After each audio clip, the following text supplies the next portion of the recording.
நாகூம் தீர்க்கதரிசியின் புஸ்தகம் 1 அதிகாரம். நினிவேயின் பாரம். எல்கோசானாகிய நாகூமின் தரிசன புஸ்தகம்.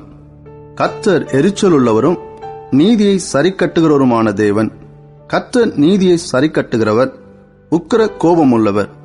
கர்த்தர் தம்முடைய சத்துருக்களுக்கு பிரதிபலன் அளிக்கிறவர். அவர் தம்முடைய பகைஞருக்காக கோபத்தை வைத்து வைக்கிறவர். கர்த்தர் நீடிய சாந்தமும் மிகுந்த வல்லமையும் உள்ளவர். அவர்களை ஆக்கினை இல்லாமல் தப்புவிக்க மாட்டார். கர்த்தருடைய வழி சுழல் காற்றிலும் பெரும் காற்றிலும் இருக்கிறது. மேகங்கள் அவருடைய பாத தூளாயிருக்கிறது. அவர் சமுத்திரத்தை அதட்டி அதை வற்றிப்போக பண்ணி சகல ஆறுகளையும் வறட்சியாக்குகிறார். பாசானும் கர்மேலும் சோர்ந்து லீபனோனின் செழிப்பு வாடிப்போகும். அவர் சமூகத்தில் பர்வதங்கள் அதிர்ந்து மலைகள் கரைந்து போகும். அவர் பிரசன்னத்தினால் பூமியும் பூச்சக்கரமும் அதில் குடியிருக்கிற அனைவரோடும் எடுபட்டு போம். அவருடைய கோபத்துக்கு முன்பாக நிற்பவன் யார்?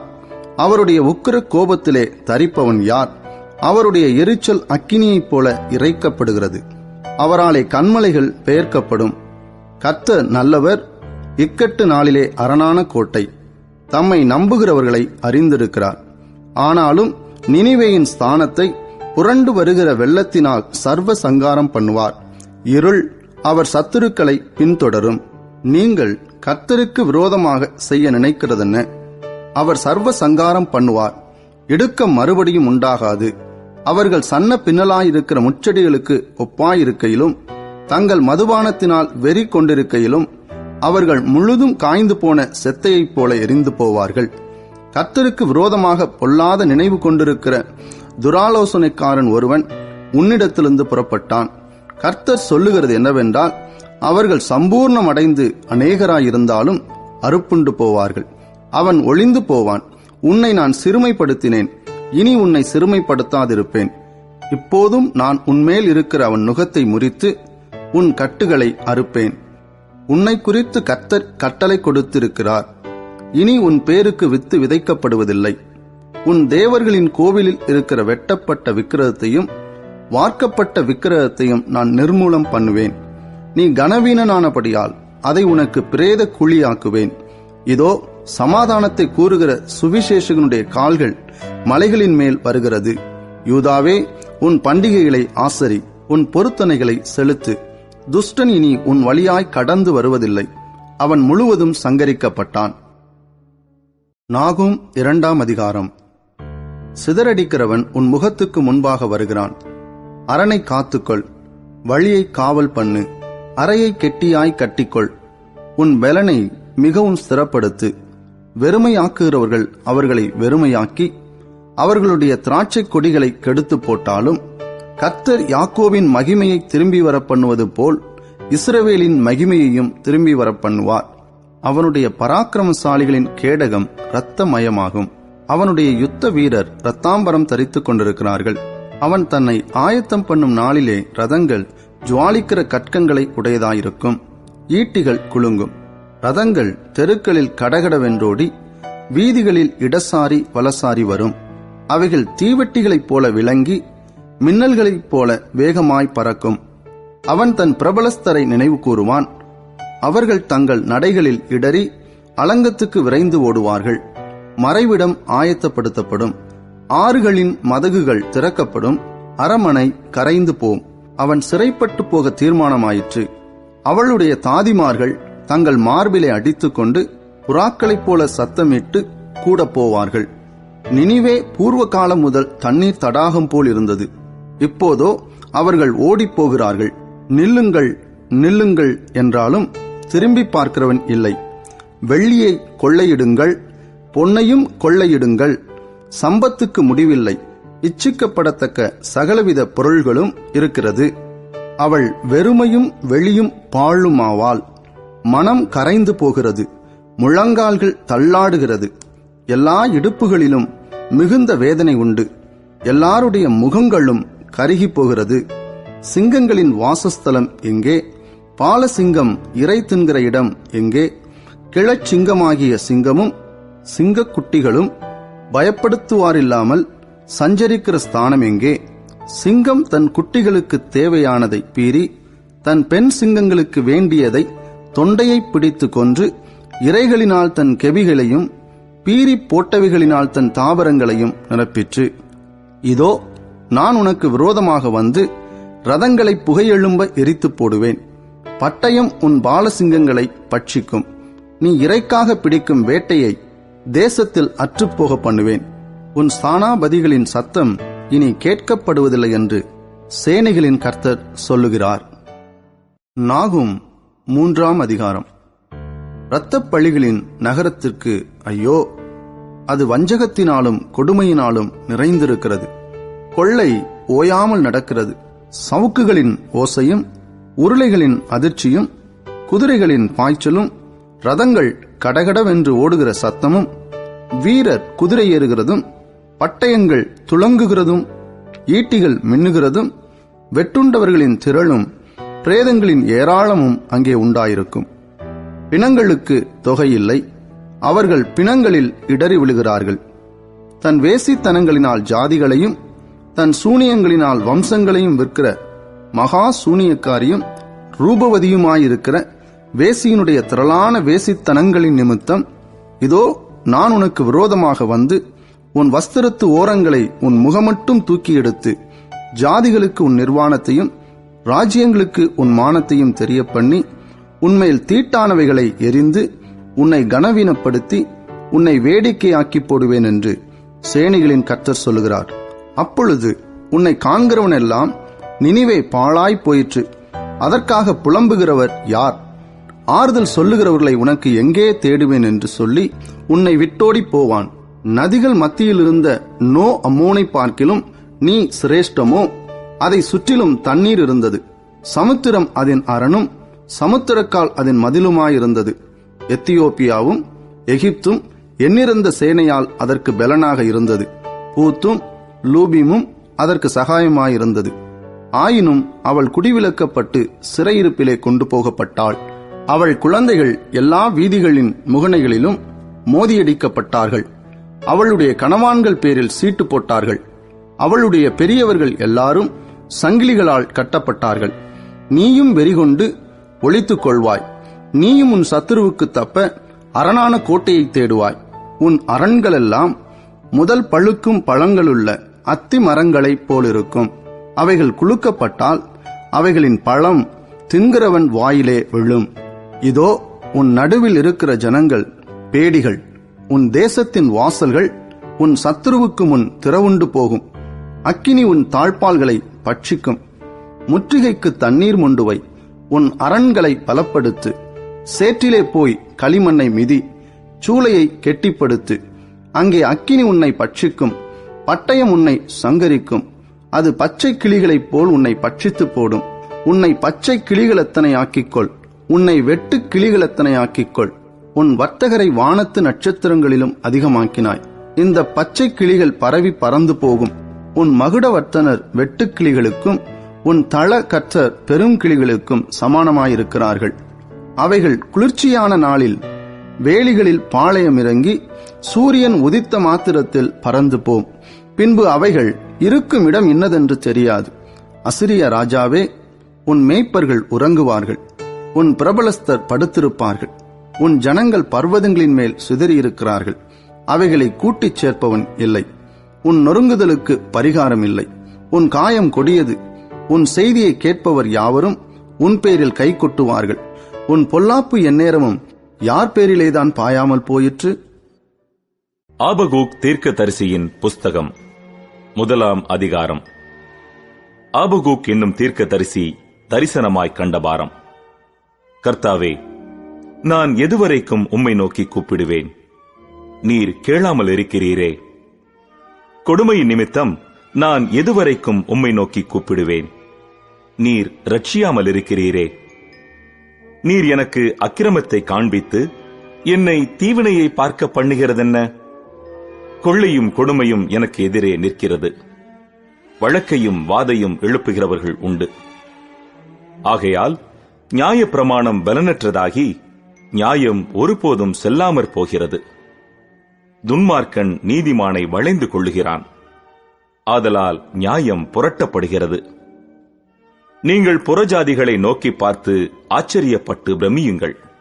விவரிக்கப்பட்டாலும் நீங்கள் விசுவாசியாத ஒரு கிரியையை உங்கள் நாட்களில் நடப்பிப்பேன். இதோ, நான் கல்தேயர் என்னும் கொடிதும் வேகமுமான ஜாதியாரை எழுப்புவேன். அவர்கள் தங்களுடையதல்லாத வாசஸ்தலங்களை கட்டிக்கொள்ள தேசத்தின் விசாலங்களில் நடந்து வருவார்கள். அவர்கள் கெடியும் பயங்கரமுமானவர்கள். அவர்களுடைய நியாயமும் அவர்களுடைய மேன்மையும் அவர்களாலேயே உண்டாகும்.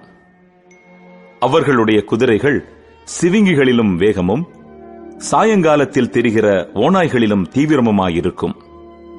அவர்களுடைய குதிரை வீரர் பரவுவார்கள். அவர்களுடைய குதிரை வீரர் தூரத்திலிருந்து வருவார்கள். இறைக்கு தீவிரிக்கிற கழுகுகளைப் போல் பறந்து வருவார்கள். அவர்கள் எல்லாரும் கொடுமை செய்ய வருவார்கள். அவர்களுடைய முகங்கள் சுவரச் செய்யும் கீழ்காற்றைப் போலிருக்கும். அவர்கள் மணலத்தனை ஜனங்களை சிறைப்பிடித்து சேர்ப்பார்கள். அவர்கள் ராஜாக்களை ஆகடியம் பண்ணுவார்கள். அதிபதிகள் அவர்களுக்கு பரியாசமாயிருப்பார்கள். அவர்கள் அரண்களையெல்லாம் பார்த்து நகைத்து மண்மேடுகளை குவித்து அவைகளை பிடிப்பார்கள். அப்பொழுது அவனுடைய மனம் மாற அவன் தன் பெலன் தன் தேவனாலே உண்டானதென்று சொல்லி மிஞ்சிப்போய் குற்றவாளியாவான். கர்த்தாவே, நீர் பூர்வ காலம் முதல் என் தேவனும் என் பரிசுத்தருமானவர் அல்லவா? நாங்கள் சாவதில்லை. கர்த்தாவே, நியாய தீர்ப்பு செய்ய அவனை வைத்தீர். கன்மலையே, தண்டனை செய்ய அவனை நியமித்தீர். தீமையை பார்க்க மாட்டாத சுத்த கண்ணனே, அநியாயத்தை நோக்கிக் கொண்டிருக்க மாட்டீரே. பின்னை துரோகிகளை நீர் நோக்கிக் கொண்டிருக்கிறதென்ன? துன்மார்க்கன் தன்னை பார்க்கிலும் நீதிமானை விழுங்கும்போது நீர் மௌனமாயிருக்கிறதென்ன? மனுஷரை சமுத்திரத்து மச்சங்களுக்கும் அதிகாரி இல்லாத ஊர்வனவற்றிற்கும் சமானமாக்குகிறதென்ன? அவர்கள் எல்லாரையும் தூண்டிலினால் இழுத்துக் கொள்ளுகிறான். அவர்களை தன் வலையினால் பிடித்து தன் பரியிலே சேர்த்துக் கொள்ளுகிறான். அதனால் சந்தோஷப்பட்டு களி கூறுகிறான். ஆகையால் அவைகளினால் தன் பங்கு கொழுப்புள்ளதும் தன் போஜனம் ருசிகரம் உள்ளதுமாயிற்று என்று சொல்லி அவன் தன் வலைக்கு பலியிட்டு தன் பரிக்கு தூபம் காட்டுகிறான். இதற்காக அவன் தன் வலையை இழுத்து அதில் உள்ளவைகளை கொட்டிக் கொண்டிருந்து இரக்கமில்லாமல் ஜாதிகளை எப்போதும் கொன்று போட வேண்டுமோ? ஆபகூக் 2ஆம் அதிகாரம். நான் என் காவலிலே தரித்து அரணிலே நிலை கொண்டிருந்து அவர் எனக்கு என்ன சொல்லுவார் என்றும் அவர் என்னை கண்டிக்கும் போது நான் என்ன உத்தரவு சொல்லுவேன் என்றும் கவனித்து பார்ப்பேன் என்றேன். அப்பொழுது கர்த்தர் எனக்கு பிரதியுத்தரமாக, நீ தரிசனத்தை எழுதி அதை கடந்தோடுகிறவன் வாசிக்கும்படி பலகைகளிலே தீர்க்கமாக வரை. குறித்த காலத்துக்கு தரிசனம் இன்னும் வைக்கப்பட்டிருக்கிறது. முடிவிலே அது விளங்கும். அது பொய் சொல்லாது. அது தாமதித்தாலும் அதற்கு காத்திரு. அது நிச்சயமாய் வரும். அது தாமதிப்பதில்லை. இதோ, அகங்காரியாயிருக்கிறானே, அவனுடைய ஆத்துமா அவனுக்குள் செம்மையானதல்ல. தன் விசுவாசத்தினாலே நீதிமான் பிழைப்பான். அவன் மதுபானத்தினால் அக்கிரமம் செய்து அகங்காரியாகி வீட்டிலே தரியாமல் அவன் தன் ஆத்துமாவை பாதாளத்தைப் போல விரிவாக்கி திருப்தியாகாமல் மரணத்துக்கு சமானமாய் சகல ஜாதிகளையும் தன்வசமாக சேர்த்து சகல ஜனங்களையும் தன்னிடமாக கூட்டிக் கொண்டாலும் இவர்கள் எல்லாரும் அவன் பேரில் ஒரு பழமொழியையும் அவனுக்கு விரோதமான வசை சொல்லையும் வசனித்து தன்னுடையதல்லாததை தனக்காக சேர்த்துக் கொள்ளுகிறவனுக்கு ஐயோ என்றும் அது எந்த மட்டும் நிற்கும் என்றும் அவன் தன்மேல் களிமண் சுமையை அல்லவா சுமத்திக் கொள்ளுகிறான் என்றும் சொல்லுவார்கள். உன்னை கடிப்பவர்கள் சடிதியாய் எழும்புவதும் உன்னை அலை கழிப்பவர்கள் விழிப்பதும் இல்லையோ? நீ அவர்களுக்கு சூறையாகாயோ?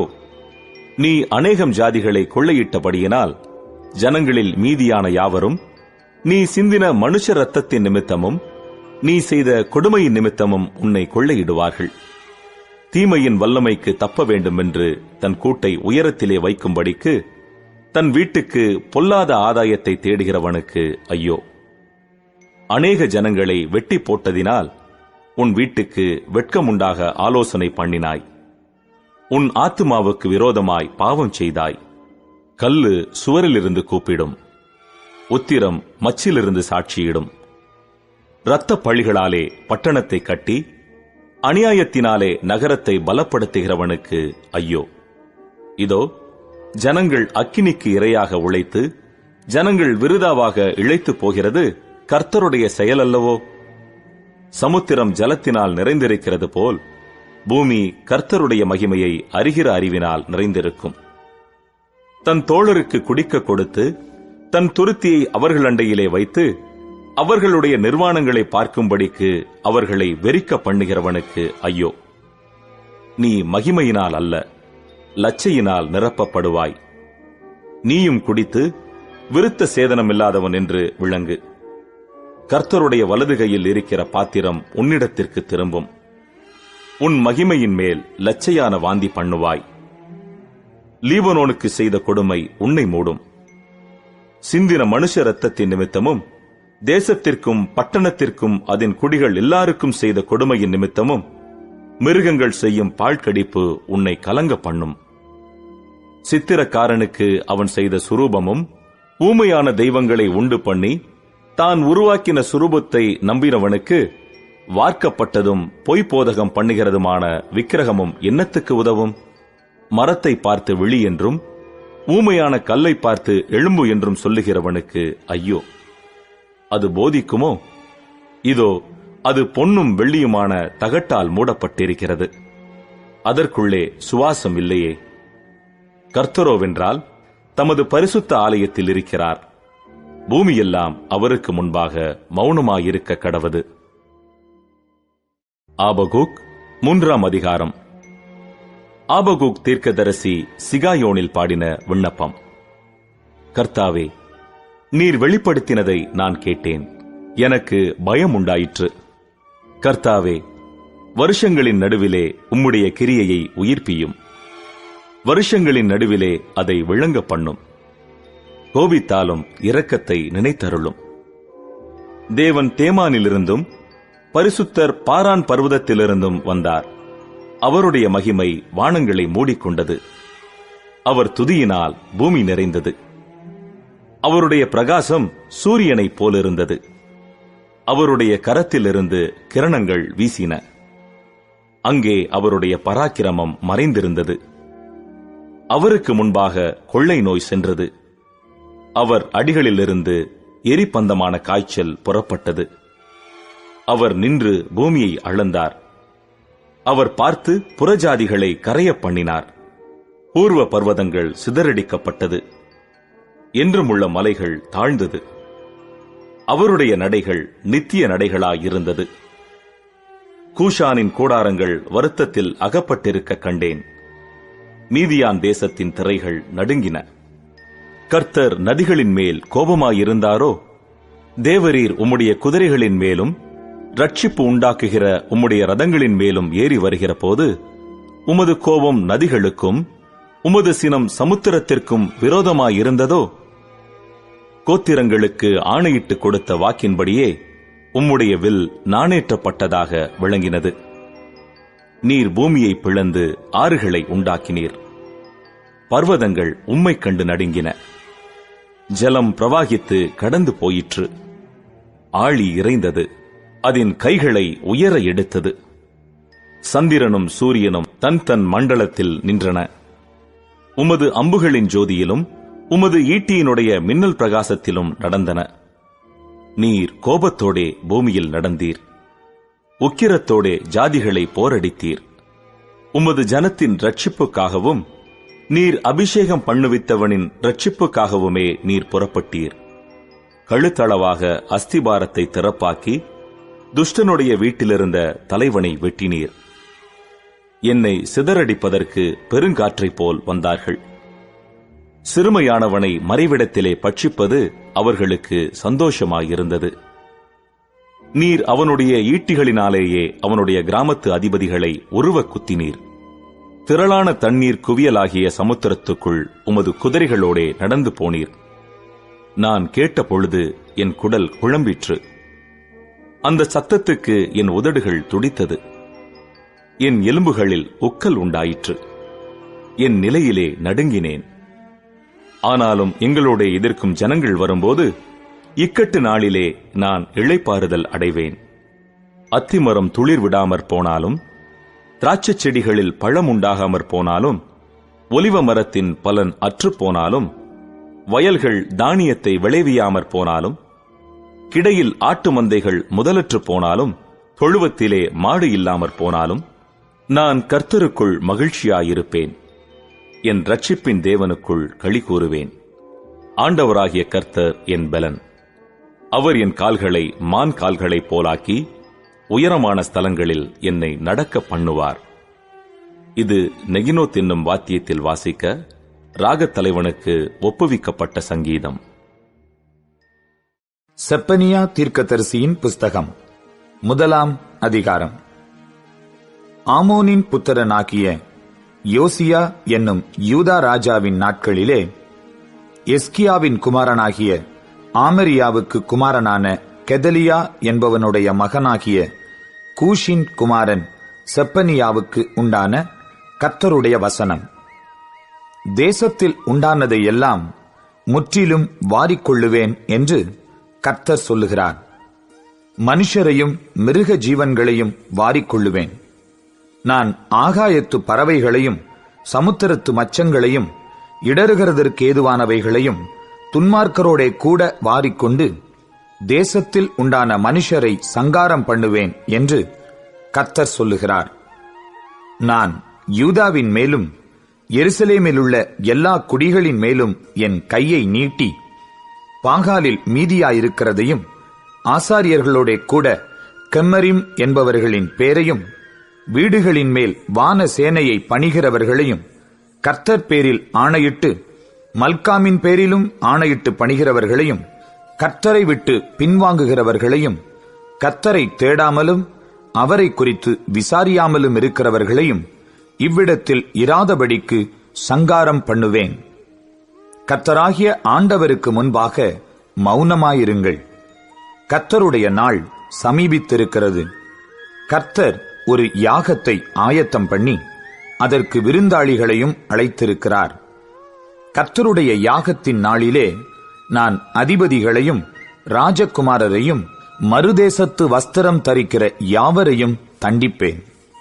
வாசற்படியை தாண்டி கொடுமையினாலும் வஞ்சகத்தினாலும் தங்கள் எஜமான்களின் வீடுகளை நிரப்புகிற யாவரையும் அந்நாளிலே தண்டிப்பேன். அந்நாளிலே மீன்வாசலிலிருந்து கூக்குரலின் சத்தமும் நகரத்தின் 2ஆம் பாகத்திலிருந்து அலறுதலும் மேடுகளிலிருந்து மகா சங்காரத்தின் இரைச்சலும் உண்டாகும் என்று கர்த்தர் சொல்லுகிறார். மக்தேஷின் குடிகளே அலறுங்கள். வர்த்தகர் எல்லாரும் சங்காரமானார்கள். காசுக்காரர் யாவரும் வெட்டுண்டு போனார்கள்.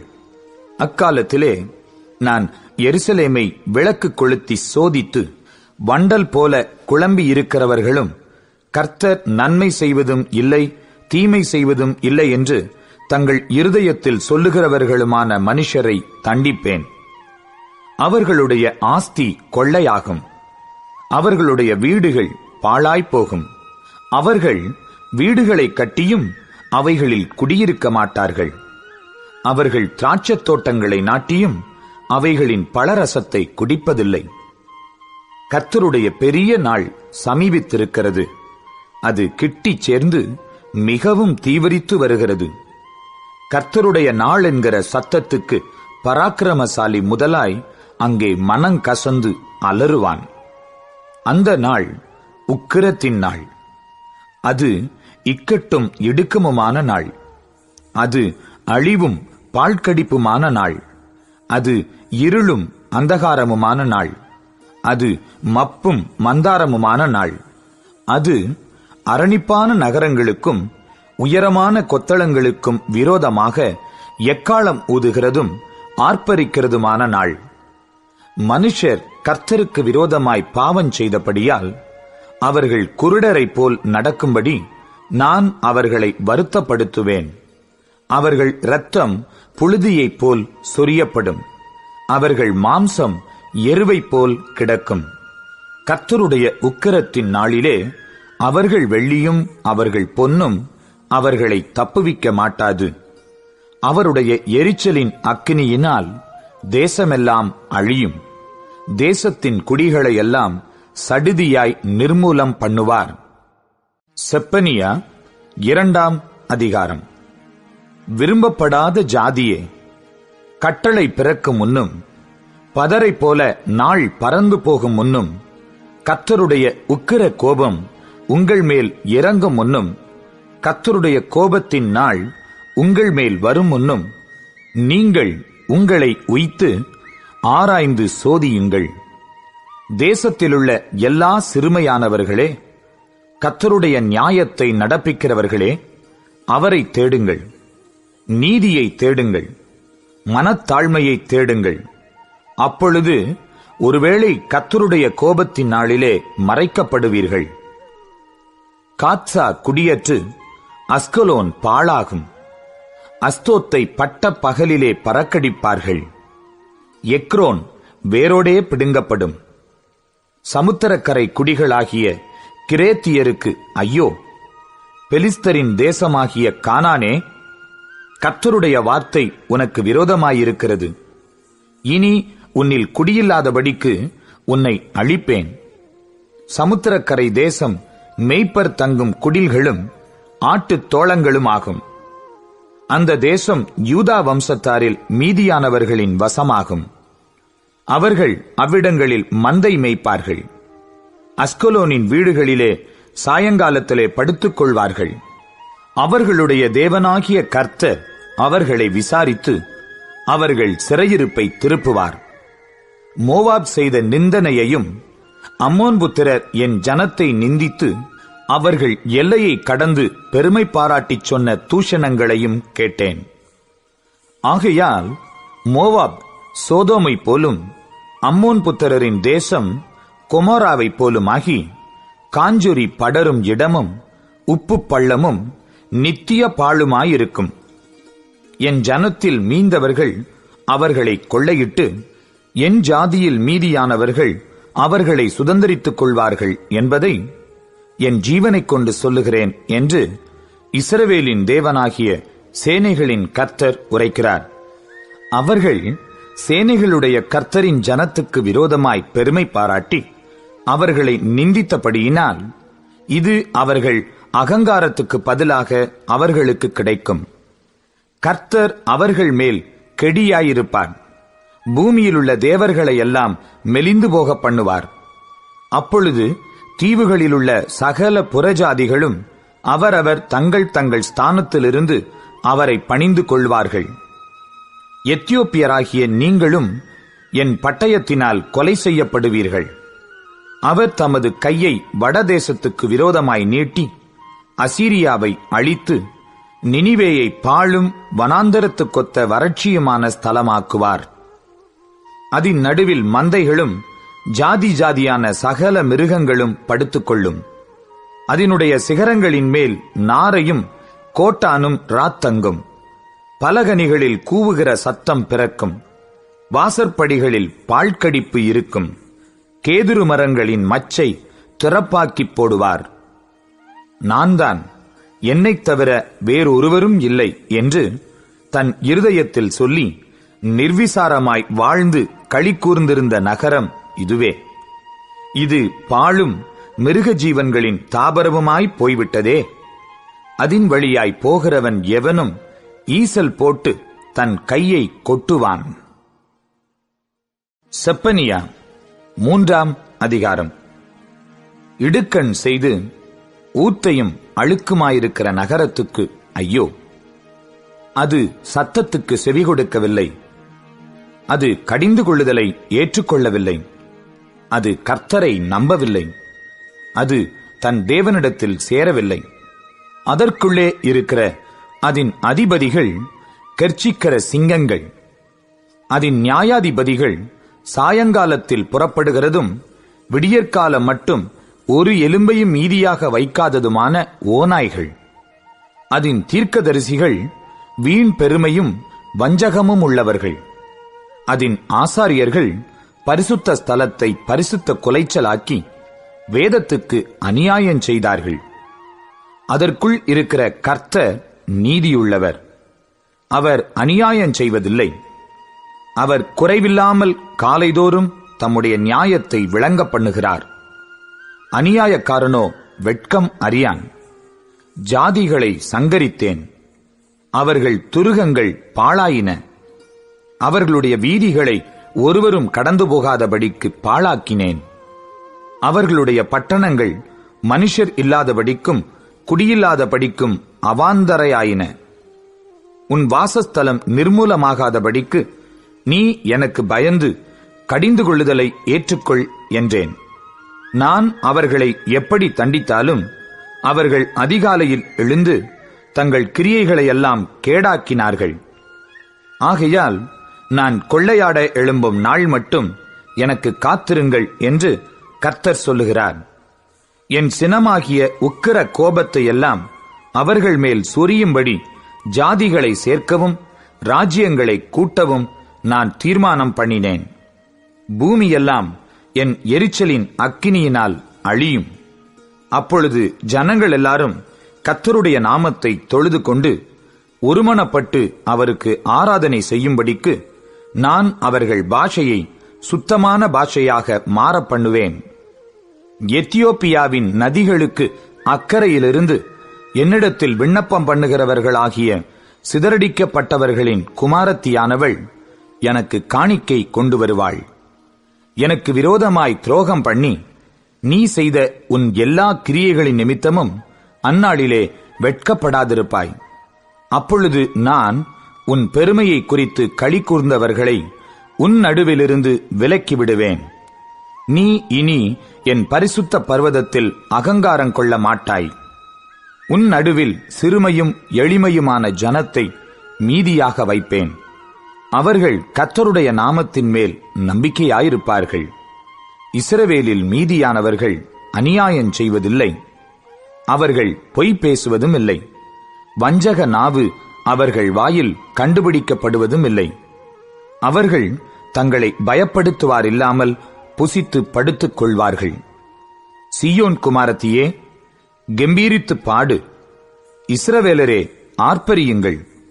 எருசலேம் குமாரத்தியே, நீ முழு இருதயத்தோடும் மகிழ்ந்து களிகூறு.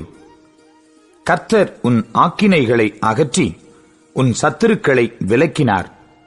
இஸ்ரவேலின் ராஜாவாகிய கர்த்தர் உன் நடுவிலே இருக்கிறார். இனி தீங்கை காணாதிருப்பாய். அந்நாளிலே எருசலேமை பார்த்து பயப்படாதே என்றும், சீயோனை பார்த்து உன் கைகளை தளரவிடாதே என்றும் சொல்லப்படும். உன் தேவனாகிய கர்த்தர் உன் நடுவில் இருக்கிறார். அவர் வல்லமையுள்ளவர், அவர் ரட்சிப்பார். அவர் உன் பேரில் சந்தோஷமாய் மகிழ்ந்து தம்முடைய அன்பின் நிமித்தம் அமர்ந்திருப்பார். அவர் உன் பேரில் கம்பீரமாய் களி கூறுவார். உன் சபையின் மனுஷராயிருந்து பண்டிகை ஆசரிப்பில்லாமையால் உண்டான நிந்தையின் நிமித்தம் சஞ்சலப்பட்டவர்களை நான் ஏகமாய் கூட்டிக் கொள்ளுவேன். இதோ, அக்காலத்திலே உன்னை சிறுமைப்படுத்தின யாவரையும் தண்டிப்பேன். நொண்டியானவனை ரட்சித்து தள்ளுண்டவனை சேர்த்துக் கொள்ளுவேன். அவர்கள் வெட்கம் அனுபவித்த சகல தேசங்களிலும் அவர்களுக்கு புகழ்ச்சியும் கீர்த்தியும் உண்டாக செய்வேன். அக்காலத்திலே உங்களை கூட்டிக் கொண்டு வருவேன். அக்காலத்திலே உங்களை சேர்த்துக் கொள்ளுவேன். உங்கள் கண் காண நான் உங்கள் சிறையிருப்பை திருப்பும் போது பூமியிலுள்ள சகல ஜனங்களுக்குள்ளும் நான் உங்களை கீர்த்தியும் புகழ்ச்சியுமாக வைப்பேன் என்று கர்த்தர் சொல்லுகிறார். ஆகாய் தீர்க்கதரிசியின் புஸ்தகம் 1 அதிகாரம். ராஜாவாகிய தரியு அரசாண்ட 2 வருஷம் 6 மாதம் 1 தேதியிலே கர்த்தருடைய வார்த்தை ஆகாய் என்னும் தீர்க்கதரிசியின் மூலமாய் செயல்தியேலின் குமாரனாகிய செருபாபேல் என்னும் யூதாவின் தலைவனுக்கும் யோத்சதாக்கின் குமாரனாகிய யோசுவா என்னும் பிரதான ஆசாரியனுக்கும் உண்டாகி அவர் சொன்னது என்னவென்றால், இந்த ஜனங்கள் கர்த்தருடைய ஆலயத்தை கட்டுகிறதற்கு ஏற்ற காலம் இன்னும் வரவில்லை என்கிறார்கள் என்று சேனைகளின் கர்த்தர் சொல்லுகிறார். ஆனாலும் ஆகாய் என்னும் தீர்க்கதரிசியின் மூலமாய் கர்த்தருடைய வார்த்தை உண்டாகி அவர் சொல்லுகிறார், இந்த வீடு பாழாய் கிடக்கும்போது நீங்கள் மச்சுப்பாவப்பட்ட உங்கள் வீடுகளில் குடியிருக்கும்படியான காலம் இதுவோ? இப்போதும் சேனைகளின் கர்த்தர் சொல்லுகிறார், உங்கள் வழிகளை சிந்தித்துப் பாருங்கள். நீங்கள் திரளாய் விதைத்தும் கொஞ்சமாய் அறுத்துக் கொண்டு வருகிறீர்கள். நீங்கள் புசித்தும் திருப்தியாகவில்லை, குடித்தும் பரிபூரணமடையவில்லை. நீங்கள் வஸ்திரம் உடுத்தியும் ஒருவனுக்கும் குளிர் விடவில்லை. கூலியை சம்பாதிக்கிறவன் பொத்தலான பையிலே போடுகிறவனாய் அதை சம்பாதிக்கிறான். உங்கள் வழிகளை சிந்தித்துப் பாருங்கள் என்று சேனைகளின் கர்த்தர் சொல்லுகிறார். நீங்கள் மலையின் மேல் ஏறிப்போய் மரங்களை வெட்டிக் கொண்டு வந்து ஆலயத்தை கட்டுங்கள். அதன் பேரில் நான் பிரியமாய் இருப்பேன், அதனால் என் மகிமை விளங்கும் என்று கர்த்தர் சொல்லுகிறார். அதிகமாய் வரும் என்று நீங்கள் எதிர்பார்த்திருந்தும் இதோ கொஞ்சம் கிடைத்தது. நீங்கள் அறுத்து வீட்டுக்கு கொண்டு வந்தும் நான் அதை ஊதி போடுகிறேன். எது நிமித்தம் என்றால், என் வீடு பாழாய் கிடக்கும்போது நீங்கள் எல்லாரும் அவனவன் தன் தன் வீட்டிற்கு ஓடிப்போகிறீர்களே, இது நிமித்தமே என்று சேனைகளின் கர்த்தர் சொல்லுகிறார். ஆதலால் உங்கள் மேல் இருக்கிற வானம் பனியை பெய்யாமலும் பூமி பலனை கொடாமலும் போயிற்று. நான் நிலத்தின் மேலும் மலைகளின் மேலும் தானியத்தின் மேலும் புது திராட்சரசத்தின் மேலும் எண்ணெயின் மேலும் பூமியில் விளைகிற எல்லாவற்றின் மேலும் மனுஷரின் மேலும் மிருகங்களின் மேலும் கைப்பாடு அனைத்தின் மேலும் வறட்சியை வருவித்தேன் என்றார். அப்பொழுது செயல்தியேலின் குமாரனாகிய செருபாபேலும் யோத்சதாக்கின் குமாரனாகிய யோசுவா என்னும் பிரதான ஆசாரியனும் ஜனத்தில் மீதியான அனைவரும் தங்கள் தேவனாகிய கர்த்தருடைய சத்தத்துக்கும் தங்கள் தேவனாகிய கர்த்தர் அனுப்பின ஆகாய் என்னும் தீர்க்கதரிசியினுடைய வார்த்தைகளுக்கும் செவி கொடுத்தார்கள். ஜனங்கள் கர்த்தருக்கு முன்பாக பயந்திருந்தார்கள்.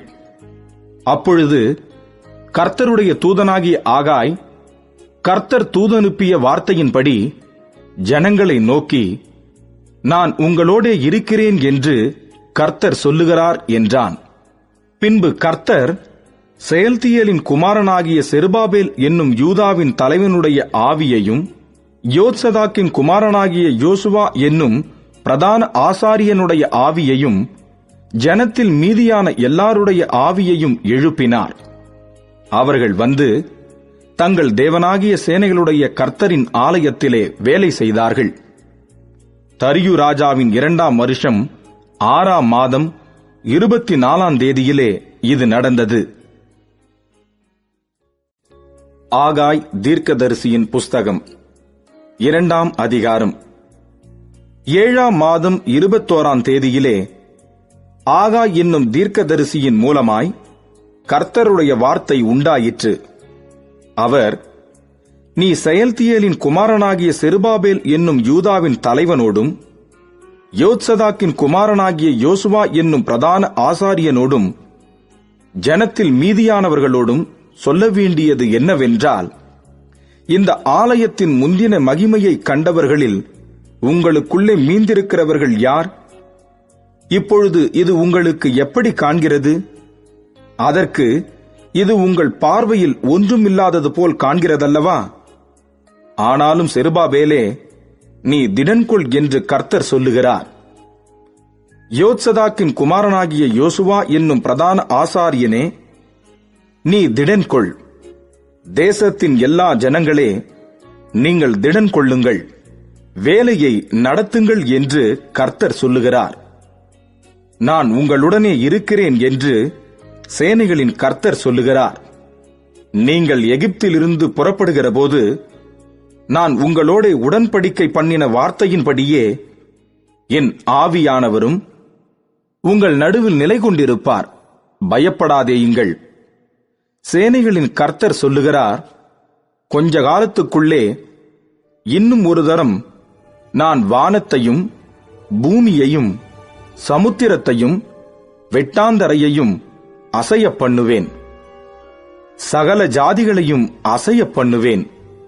சகல ஜாதிகளாலும் விரும்பப்பட்டவர் வருவார்.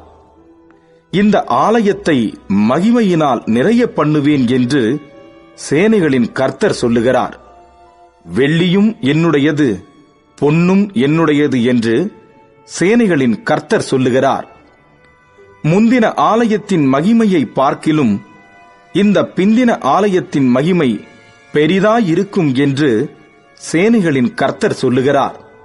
இவ்விடத்திலே சமாதானத்தை கட்டளையிடுவேன் என்று சேனைகளின் கர்த்தர் உரைக்கிறார் என்று சொல் என்றார். தரியுவின் 2ஆம் வருஷம் 9ஆம் மாதம் 24ஆம் தேதியிலே ஆகாய் என்னும் தீர்க்கதரிசியின் மூலமாய் கர்த்தருடைய வார்த்தை உண்டாயிற்று. அவர், ஒருவன் தன் வஸ்திரத்தின் தொங்கலிலே பரிசுத்த மாம்சத்தை கொண்டு போகையில் தன் வஸ்திரத்தின் தொங்கல் அப்பத்தையாகிலும் சாதத்தையாகிலும் திராட்சை ரசத்தையாகிலும் எண்ணெயையாகிலும் மற்றெந்த போஜன பதார்த்தத்தையாகிலும் தொட்டால் அது பரிசுத்தமாகுமோ என்று நீ ஆசாரியரிடத்தில் வேத நியாயத்தை பற்றி கேள் என்று சேனைகளின் கர்த்தர் சொல்லுகிறார் என்றார். அதற்கு ஆசாரியர்கள் பிரதியுத்தரமாக, பரிசுத்தமாகாது என்றார்கள். பிணத்தால் தீட்டுப்பட்டவன் அவைகளில் எதையாகிலும் தொட்டால் அது தீட்டுப்படுமோ என்று ஆகாய் பின்னும் கேட்டான். அதற்கு ஆசாரியர்கள் பிரதியுத்தரமாக, தீட்டுப்படும் என்றார்கள். அப்பொழுது ஆகாய், அப்படியே இந்த ஜனங்களும் இந்த ஜாதியாரும் என் சமூகத்தில் இருக்கிறார்கள் என்று கர்த்தர் சொல்லுகிறார். அவர்களுடைய கைகளின் எல்லா கிரியைகளும் அப்படியே இருக்கிறது. அவர்கள் அங்கே கொண்டு வந்து படைக்கிறதும் தீட்டுப்பட்டிருக்கிறது. இப்போதும் கர்த்தருடைய ஆலயத்தை கட்டும்படி ஒரு கல்லின் மேல் ஒரு கல் வைக்கப்பட்டது முதல் நடந்ததை உங்கள் மனதிலே சிந்தித்துப் பாருங்கள். அந்த நாட்கள் முதல் ஒருவன் 20 மரக்காலாக கண்ட அம்பாரத்தினிடத்தில் வந்தபோது 10 மரக்கால் மாத்திரம் இருந்தது. ஒருவன் ஆலையின் தொட்டியில் 50 குடம் மொள்ள ஆலையினிடத்திலே வந்தபோது 20 குடம் மாத்திரம் இருந்தது. கருக்காயினாலும் விஷப்பணியினாலும் கல் மழையினாலும் உங்களை உங்கள் கைகளின் வேலையிலெல்லாம் அடித்தேன். ஆனாலும் நீங்கள் என்னிடத்தில் மனதை திருப்பாமல் போனீர்கள் என்று கர்த்தர் சொல்லுகிறார். இப்போதும் இதற்கு முந்தின காலத்தில் நடந்ததை உங்கள் மனதிலே சிந்தித்துப் பாருங்கள். 9ஆம் மாதம் 24ஆம் தேதியாகிய இந்நாள் முதல் கர்த்தருடைய ஆலயத்தின் அஸ்திபாரம் போடப்பட்ட அந்நாள் வரைக்கும் சென்ற காலத்தில் நடந்ததை உங்கள் மனதிலே சிந்தித்துப் பாருங்கள். களஞ்சியத்தில் இன்னும் விதைத்தானியம் உண்டோ? திராட்சை செடியும் அத்தி மரமும் மாதளஞ்செடியும் ஒலிவ மரமும் கனி கொடுக்கவில்லையே? நான் இன்று முதல் உங்களை ஆசீர்வதிப்பேன் என்று சொல்லுகிறார் என்றான். 24ஆம் தேதியாகிய அந்நாளிலே கர்த்தருடைய வார்த்தை 2ஆம் விசை ஆகாய் என்பவனுக்கு உண்டாகி, அவர், நீ யூதாவின் தலைவனாகிய செருபாபேலோடே சொல்ல வேண்டியது என்னவென்றால், நான் வானத்தையும் பூமியையும் அசைய பண்ணி ராஜ்யங்களின் சிங்காசனத்தை கவிழ்த்து ஜாதிகளுடைய ராஜ்யங்களின் பலத்தை அழித்து ரதத்தையும் அதில் ஏறியிருக்கிறவர்களையும் கவிழ்த்து போடுவேன். குதிரைகளோட அவைகளின் மேல் ஏறி இருப்பவர்களும் அவரவர் தங்கள் தங்கள் சகோதரனின் பட்டயத்தினாலே விழுவார்கள். சேனைகளின் கர்த்தர் சொல்லுகிறார், செயல்தியேலின் குமாரனாகிய செருபாபேல் என்னும் என் ஊழியக்காரனே, உன்னை நான் அந்நாளிலே சேர்த்துக் கொண்டு உன்னை முத்திரை மோதிரமாக வைப்பேன் என்று கர்த்தர் சொல்லுகிறார். நான் உன்னை தெரிந்து கொண்டேன் என்று சேனைகளின் கர்த்தர் உரைக்கிறார் என்று சொல் என்றார். சகரியாவின் புஸ்தகம் 1ஆம் அதிகாரம். தரியு அரசாண்ட 2ஆம் வருஷம் 8ஆம் மாதத்திலே இத்தோவின் மகனான பெரகியாவின் குமாரனாகிய சகரியாவுக்கு உண்டான கர்த்தருடைய வார்த்தை. கர்த்தர் உங்கள் பிதாக்களின் மேல் கடுங்கோபமாயிருந்தார். ஆகையால் நீ அவர்களை நோக்கி, சேனைகளின் கர்த்தர் உரைக்கிறது என்னவென்றால், என்னிடத்தில் திரும்புங்கள் என்று சேனைகளின் கர்த்தர் சொல்லுகிறார். அப்பொழுது நான் உங்களிடத்துக்கு திரும்புவேன் என்று சேனைகளின் கர்த்தர் சொல்லுகிறார். உங்கள் பிதாக்களைப் போல் இராதேயுங்கள். முந்தின தீர்க்கதரிசிகள் அவர்களை நோக்கி, உங்கள் பொல்லாத வழிகளையும் உங்கள் பொல்லாத கிரியைகளையும் விட்டு திரும்புங்கள் என்று சேனைகளின் கர்த்தர் சொல்லுகிறார் என்று கூப்பிட்டார்கள். ஆனாலும் எனக்கு செவிகொடாமலும் என்னை கவனியாமலும் போனார்கள் என்று கர்த்தர் சொல்லுகிறார். உங்கள் பிதாக்கள் எங்கே? தீர்க்கதரிசிகள் என்றென்றைக்கும் உயிரோடு இருப்பார்களோ? இராமற் போனாலும் தீர்க்கதரிசிகளாகிய என் ஊழியக்காரருக்கு நான் கட்டளையிட்ட என் வார்த்தைகளும் என் தீர்மானங்களும் உங்கள் பிதாக்களிடத்தில் பலிக்கவில்லையோ? எங்கள் வழிகளின்படியேயும் எங்கள் கிரியைகளின்படியேயும் சேனைகளின் கர்த்தர் எங்களுக்கு செய்ய நிர்ணயித்தபடியே எங்களுக்கு செய்தார் என்று அவர்கள் திரும்ப வந்து சொன்னதில்லையோ என்று சொல் என்றார். தரியு அரசாண்ட 2ஆம் வருஷம் சேபாத் மாதமாகிய 11ஆம் மாதம் 24ஆம் தேதியிலே கர்த்தருடைய வார்த்தை இத்தோவின் மகனான பெரகியாவின் குமாரன் சகரியா என்னும் தீர்க்கதரிசிக்கு உண்டாயிற்று. அவன் சொன்னது, இதோ இன்று ராத்திரி சிவப்பு குதிரையின் மேல் ஏறியிருந்த ஒரு புருஷனை கண்டேன். அவர் பள்ளத்தாக்கில் இருக்கிற மிருது செடிகளுக்குள்ளே நின்றார். அவருக்கு பின்னாலே சிவப்பும் மங்கின நிறமும் வெண்மையுமான குதிரைகள் இருந்தன. அப்பொழுது நான், என் ஆண்டவரே, இவர்கள் யார் என்று கேட்டேன். என்னோட பேசுகிற தூதனானவர், இவர்கள் யார் என்று நான் உனக்கு காண்பிப்பேன் என்று சொன்னார்.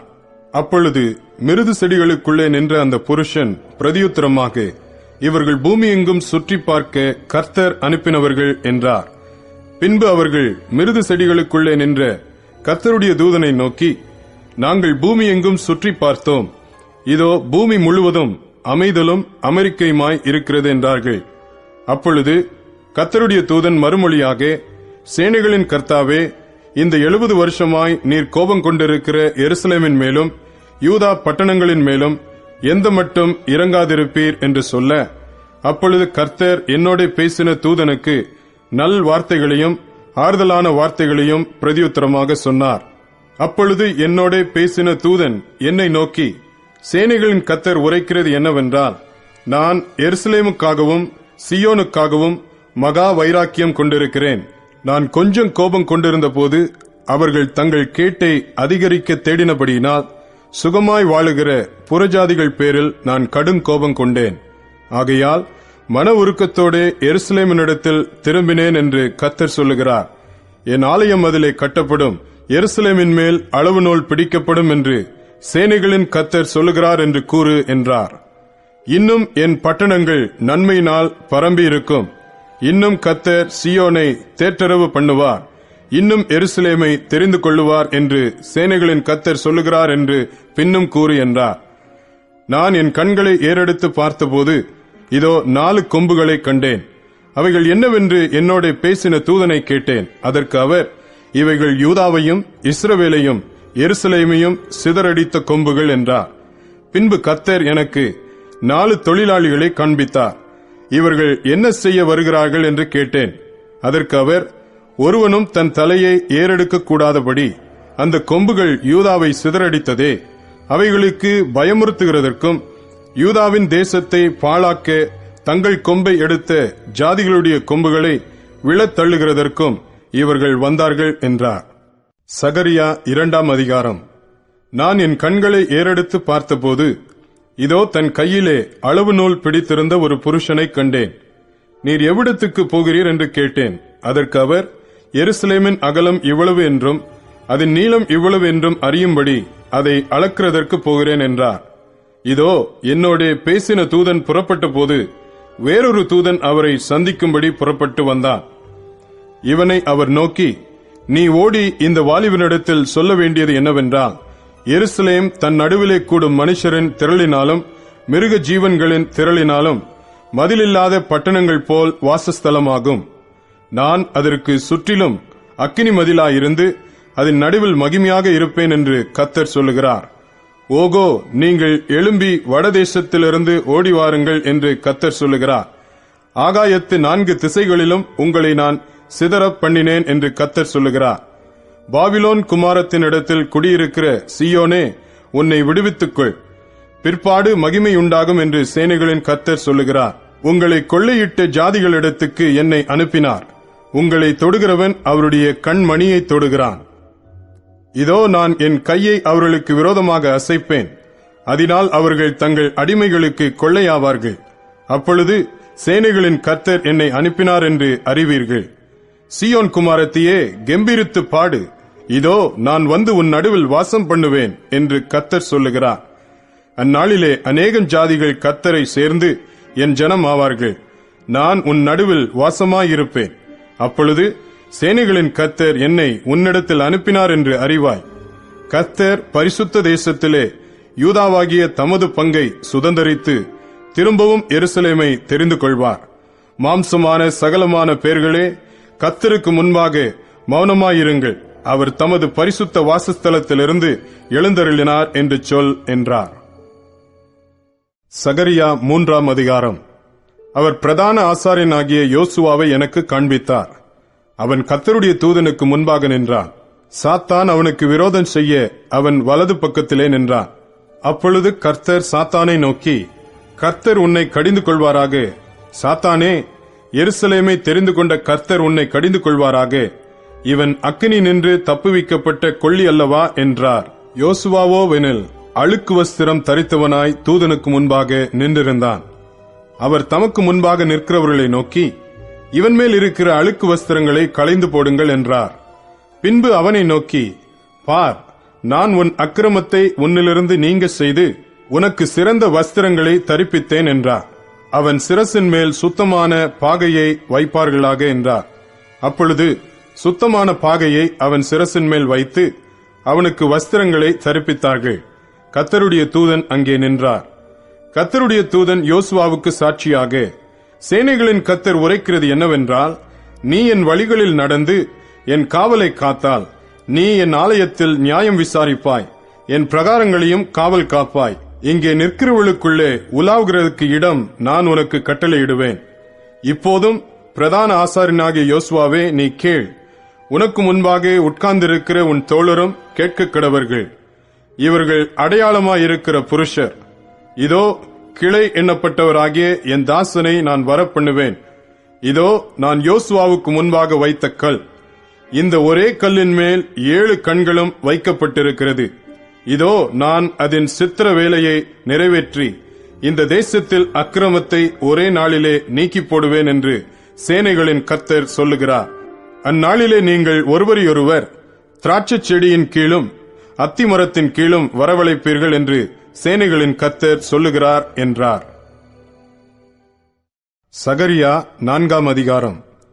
என்னோட பேசின தூதன் திரும்பி வந்து நித்திரை பண்ணுகிற ஒருவனை எழுப்புவது போல் என்னை எழுப்பி, நீ காண்கிறது என்னவென்று கேட்டார். அதற்கு நான், இதோ முழுவதும் பொன்னினால் செய்யப்பட்ட குத்து விளக்கை காண்கிறேன். அதன் உச்சியில் அதன் கிண்ணமும், அதன் மேல் அதன் 7 அகல்களும், அதன் உச்சியில் இருக்கிற அகல்களுக்கு போகிற 7 குழாய்களும் இருக்கிறது. அதன் அருகில் கிண்ணத்திற்கு வலதுபுறமாக ஒன்றும் அதற்கு இடதுபுறமாக ஒன்றும் ஆக 2 ஒலிவ மரங்கள் இருக்கிறது என்றேன். நான் என்னோட பேசின தூதனை நோக்கி, ஆண்டவனே, இவைகள் என்னவென்று கேட்டேன். என்னோட பேசின தூதன் மறுமொழியாக, இவைகள் இன்னதென்று உனக்கு தெரியாதா என்றார். ஆண்டவனே, எனக்கு தெரியாது என்றேன். அப்பொழுது அவர், செருபாபேலுக்கு சொல்லப்படுகிற கர்த்தருடைய வார்த்தை என்னவென்றால், பலத்தினாலும் அல்ல, பராக்கிரமத்தினாலும் அல்ல, என்னுடைய ஆவியினாலேயே ஆகும் என்று சேனைகளின் கர்த்தர் சொல்லுகிறார். பெரிய பர்வதமே, நீ எம்மாத்திரம்? செருபாபேலுக்கு முன்பாக நீ சமபூமியாவாய். தலைக்கல்லை அவன் கொண்டு வருவான். அதற்கு கிருபையுண்டாவதாக, கிருபையுண்டாவதாக என்று ஆர்ப்பரிப்பார்கள் என்றார். பின்னும் கர்த்தருடைய வார்த்தை எனக்கு உண்டாகி, அவர், செருபாபேலின் கைகள் இந்த ஆலயத்துக்கு அஸ்திபாரம் போட்டது. அவன் கைகளே இதை முடித்து தீர்க்கும். அதனால் சேனைகளின் கர்த்தர் என்னை உங்களிடத்திற்கு அனுப்பினார் என்று அறிவாய். அற்பமான ஆரம்பத்தின் நாளை யார் அசட்டை பண்ணலாம்? பூமி எங்கும் சுற்றி பார்க்கிறவைகள் ஆகிய கர்த்தருடைய 7 கண்களும் செருபாபேலின் கையில் இருக்கிற தூக்கு நூலை சந்தோஷமாய் பார்க்கிறது என்றார். பின்பு நான் அவரை நோக்கி, குத்து விளக்குக்கு வலதுபுறமாகவும் அதற்கு இடதுபுறமாகவும் இருக்கிற இந்த 2 ஒலிவ மரங்கள் என்னவென்று கேட்டேன். மறுபடியும் நான் அவரை நோக்கி, 2 பொற்குழாய்களின் வழியாய் தொங்கி பொன்னிறமான எண்ணெயை தங்களிலிருந்து இறங்க பண்ணுகிறவைகளாகிய ஒலிவ மரங்களின் 2 கிளைகள் என்னவென்று கேட்டேன். அதற்கு அவர், இவைகள் இன்னதென்று உனக்கு தெரியாதா என்றார். ஆண்டவனே, எனக்கு தெரியாது என்றேன். அப்பொழுது அவர், இவைகள் 2 சர்வலோகத்துக்கும் ஆண்டவராயிருக்கிறவரின் சமூகத்தில் நிற்கிற அபிஷேகம் பெற்றவர்கள் என்றார். சகரியா 5ஆம் அதிகாரம். நான் திரும்பவும் என் கண்களை ஏறெடுத்து பார்க்கையில், இதோ பறக்கிற ஒரு புஸ்தக சுருளை கண்டேன். தூதன், நீ காண்கிறது என்னவென்று கேட்டார். பறக்கிற ஒரு புஸ்தக சுருளை காண்கிறேன். அதன் நீளம் 20 முழமும் அதன் அகலம் 10 முழமுமாய் இருக்கிறது என்றேன். அப்பொழுது அவர், இது பூமியின் மீதெங்கும் புறப்பட்டு போகிற சாபம். எந்த திருடனும் அதன் ஒரு புறத்தில் இருக்கிறதின்படியே அழிக்கப்பட்டு போவான். ஆணையிடுகிற எவனும் அதன் மறுபுறத்தில் இருக்கிறதின்படியே அழிக்கப்பட்டு போவான்.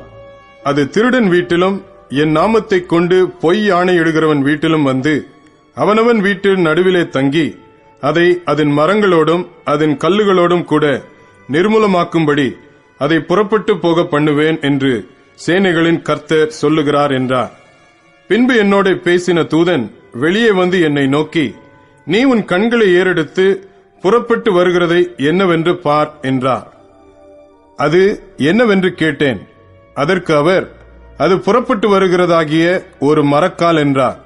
பின்னும் அவர், பூமி எங்கும் இதுதான் அவர்களுடைய கண்ணோக்கம் என்றார். இதோ ஒரு தாலந்து நிறையான ஈய மூடி தூக்கி வரப்பட்டது. மரக்காலின் நடுவிலே ஒரு ஸ்திரீ உட்கார்ந்திருந்தாள். அப்பொழுது அவர், இவள் அக்கிரமக்காரி என்று சொல்லி அவளை மரக்காலுக்குள்ளே தள்ளி ஈயக்கட்டியை அதன் வாயிலே போட்டார். அப்பொழுது நான் என் கண்களை ஏறெடுத்து, இதோ புறப்பட்டு வருகிற 2 ஸ்திரீகளை கண்டேன். அவர்களுக்கு நாரையின் செட்டைகளுக்கொத்த செட்டைகள் இருந்தது. அவர்கள் செட்டைகளில் காற்றிருந்தது. இவர்கள் மரக்காலை பூமிக்கும் வானத்துக்கும் நடுவாய் தூக்கி கொண்டு போனார்கள். நான் என்னோட பேசின தூதனை நோக்கி, இவர்கள் மரக்காலை எங்கே கொண்டு போகிறார்கள் என்று கேட்டேன். அதற்கு அவர், சினையார் தேசத்திலே அதற்கு ஒரு வீட்டை கட்டும்படிக்கு அதை கொண்டு போகிறார்கள். அங்கே அது ஸ்தாபிக்கப்பட்டு தன் நிலையிலே வைக்கப்படும் என்றார். சகரியா 6ஆம் அதிகாரம். நான் திரும்பவும் என் கண்களை ஏறெடுத்து, இதோ 2 பர்வதங்களின் நடுவாக புறப்பட்டு வருகிற 4 ரதங்களை கண்டேன். அந்த பர்வதங்கள் வெண்கல பர்வதங்களாயிருந்தன. 1ஆம் ரதத்தில் சிவப்பு குதிரைகளும், 2ஆம் ரதத்தில் கருப்பு குதிரைகளும், 3ஆம் ரதத்தில் வெள்ளை குதிரைகளும், 4ஆம் ரதத்தில் புள்ளி புள்ளியான சிவப்பு குதிரைகளும் பூட்டியிருந்தன. நான் என்னோட பேசின தூதனை நோக்கி, ஆண்டவனே, இவைகள் என்னவென்று கேட்டேன். அந்த தூதன் எனக்கு பிரதியுத்தரமாக, இவைகள் சர்வலோகத்துக்கும் ஆண்டவராயிருக்கிறவருடைய சமூகத்தில் நின்று புறப்படுகிற வானத்தினுடைய 4 ஆவிகள் என்றார். ஒன்றில் பூட்டப்பட்டிருந்த கருப்பு குதிரைகள் வடதேசத்துக்கு புறப்பட்டு போயின. வெண்மையான குதிரைகள் அவைகளின் பின்னாலே புறப்பட்டு போயின. புள்ளி புள்ளியான குதிரைகள் தென் தேசத்துக்கு புறப்பட்டு போயின. சிவப்பு குதிரைகளோவென்றால் புறப்பட்டு போய் பூமியிலே சுற்றித் திரியும்படி கேட்டுக்கொண்டன. அதற்கு அவர், போய் பூமியில் சுற்றித் திரியுங்கள் என்றார். அப்படியே பூமியிலே சுற்றித் திரிந்தன. பின்பு அவர் என்னை கூப்பிட்டு, பார், வடதேசத்துக்கு புறப்பட்டு போனவைகள் வடதேசத்திலே என் கோபத்தை சாந்தி பண்ணிற்று என்று என்னோட சொன்னார். பின்பு கர்த்தருடைய வார்த்தை எனக்கு உண்டாகி, அவர், சிறையிருப்பின் மனுஷராகிய எல்தாயும் தொபியாவும் யெதாயாவும் பாபிலோனிலிருந்து வந்திருக்கும் அந்நாளிலே நீ போய் செப்பனியாவின் குமாரனாகிய யோசியாவின் வீட்டுக்குள் பிரவேசித்து அங்கே அவர்கள் கையிலே வெள்ளியையும் பொன்னையும் வாங்கி கிரீடங்களை செய்வித்து யோத்சதாக்கின் குமாரனாகிய யோசுவா என்னும் பிரதான ஆசாரியனுடைய சிரசிலே வைத்து அவனோடே சொல்ல வேண்டியது, சேனைகளின் கர்த்தர் உரைக்கிறது என்னவென்றால், இதோ ஒரு புருஷன், அவருடைய நாமம் கிளை என்னப்படும். அவர் தம்முடைய ஸ்தானத்திலிருந்து முளைத்தெழும்பி கர்த்தருடைய ஆலயத்தை கட்டுவார். அவரே கர்த்தருடைய ஆலயத்தை கட்டுவார். அவர் மகிமை பொருந்தினவராய் தம்முடைய சிங்காசனத்தின் மேல் வீற்றிருந்து ஆளுகை செய்வார். தம்முடைய சிங்காசனத்தின் மேல் ஆசாரியராயும் இருப்பார். இவ்விரண்டின் நடுவாக சமாதானத்தின் ஆலோசனை விளங்கும். இந்த கிரீடங்களோவென்றால் கர்த்தருடைய ஆலயத்திலே ஏலேமுக்கும் தொபியாவுக்கும் யெதாயாவுக்கும் செப்பனியாவின் குமாரனாகிய ஏனுக்கும் நினைப்பூட்டுதலுக்கென்று வைக்கப்படுவதாக. தூரத்தில் உள்ளவர்கள் வந்து கர்த்தருடைய ஆலயத்தை கூட இருந்து கட்டுவார்கள். அப்பொழுது சேனைகளின் கர்த்தர் என்னை உங்களிடத்திற்கு அனுப்பினார் என்று அறிந்து கொள்வீர்கள். நீங்கள் உங்கள் தேவனாகிய கர்த்தரின் சத்தத்தை கேட்டு நடந்தீர்களானால் இது நிறைவேறும் என்று சொல் என்றார். சகரியா 7ஆம் அதிகாரம். தரியு ராஜா அரசாண்ட 4ஆம் வருஷம் கிஸ்லே என்னும் 9ஆம் மாதம் 4ஆம் தேதியிலே சகரியாவுக்கு கர்த்தருடைய வார்த்தை உண்டாயிற்று. கர்த்தருடைய சமூகத்தில் விண்ணப்பம் பண்ணவும், நாங்கள் இத்தனை வருஷம் வரையிலே செய்தது போல 5ஆம் மாதத்திலே அழுது ஒடுக்கத்தில் இருக்க வேண்டுமோ என்று சேனைகளுடைய கர்த்தரின் ஆலயத்தில் இருக்கும் ஆசாரியரிடத்திலும் தீர்க்கதரிசிகளிடத்திலும் கேட்கவும், சரெத் சேரும் ரெகெம்மெலேகும் அவனுடைய மனுஷரும் தேவனுடைய ஆலயத்துக்கு அனுப்பப்பட்டார்கள். அப்பொழுது சேனைகளுடைய கர்த்தரின் வார்த்தை எனக்கு உண்டாகி, அவர், நீ தேசத்தின் எல்லா ஜனத்தோடும் ஆசாரியர்களோடும் சொல்ல வேண்டியது என்னவென்றால், நீங்கள் இந்த 70 வருஷமாக 5ஆம் மாதத்திலும் 7ஆம் மாதத்திலும் உபவாசம் பண்ணி துக்கம் கொண்டாடின போது நீங்கள் எனக்கென்று தானா உபவாசம் பண்ணினீர்கள்? நீங்கள் புசிக்கிற போதும் குடிக்கிற போதும் உங்களுக்கென்றல்லவா புசிக்கிறீர்கள், உங்களுக்கென்றல்லவா குடிக்கிறீர்கள்? எருசலேமும் அதை சுற்றிலும் இருந்த பட்டணங்களும் குடி நிறைந்து சுகமாயிருந்த காலத்திலும், தெற்கு நாடும் சமபூமியும் குடியேறி இருந்த காலத்திலும் முன்னிருந்த தீர்க்கதரிசிகளைக் கொண்டு கர்த்தர் கூறின வார்த்தைகள் இவைகள் அல்லவோ என்று சொல் என்றார். பின்பு கர்த்தருடைய வார்த்தை சகரியாவுக்கு உண்டாகி, அவர், சேனைகளின் கர்த்தர் உரைக்கிறது என்னவென்றால், நீங்கள் உண்மையாய் நியாயம் தீர்த்து அவனவன் தன் தன் சகோதரனுக்கு தயவும் இரக்கமும் செய்து, விதவையையும் திக்கற்ற பிள்ளையையும் பரதேசியையும் சிறுமையானவனையும் ஒடுக்காமலும், உங்களில் ஒருவனும் தன் சகோதரனுக்கு விரோதமாய் தன் இருதயத்தில் தீங்கு நினையாமலும் இருங்கள் என்றார். அவர்களோ கவனிக்க மனதில்லாமல் தங்கள் தோளை முரட்டுத்தனமாய் விலக்கி கேளாதபடிக்கு தங்கள் செவிகளை அடைத்துக் கொண்டார்கள். வேதத்தையும் சேனைகளின் கர்த்தர் தம்முடைய ஆவியின் மூலமாய் முந்தின தீர்க்கதரிசிகளைக் கொண்டு சொல்லி அனுப்பின வார்த்தைகளையும் கேளாதபடிக்கு தங்கள் இருதயத்தை வைரமாக்கினார்கள். ஆகையால் மகா கடுங்கோபம் சேனைகளின் கர்த்தரிடத்திலிருந்து உண்டாயிற்று. ஆதலால் நான் கூப்பிட்ட போது அவர்கள் எப்படி கேளாமற் போனார்களோ, அப்படியே அவர்கள் கூப்பிட்ட போது நானும் கேளாமல் இருந்தேன் என்று சேனைகளின் கர்த்தர் சொல்லுகிறார். அவர்கள் அறியாத புறஜாதிகளுக்குள்ளே அவர்களை பறக்கடித்தேன். அதனால் அவர்கள் பின் வைத்து போன தேசம் போக்குவரத்தில்லாமல் பாழாய் போயிற்று. அவர்கள் இன்பமான தேசத்தை பாழாய் போக பண்ணினார்கள் என்றார். சகரியா 8ஆம் அதிகாரம். சேனைகளுடைய கர்த்தரின் வார்த்தை உண்டாகி, அவர், நான் சீயோனுக்காக கடும் வைராக்கியம் கொண்டேன், அதற்காக மகா உக்கிரமான வைராக்கியம் கொண்டேன் என்று சேனைகளின் கர்த்தர் சொல்லுகிறார். நான் சீயோனிடத்தில் திரும்பி எருசலேமின் நடுவிலே வாசம் பண்ணுவேன்.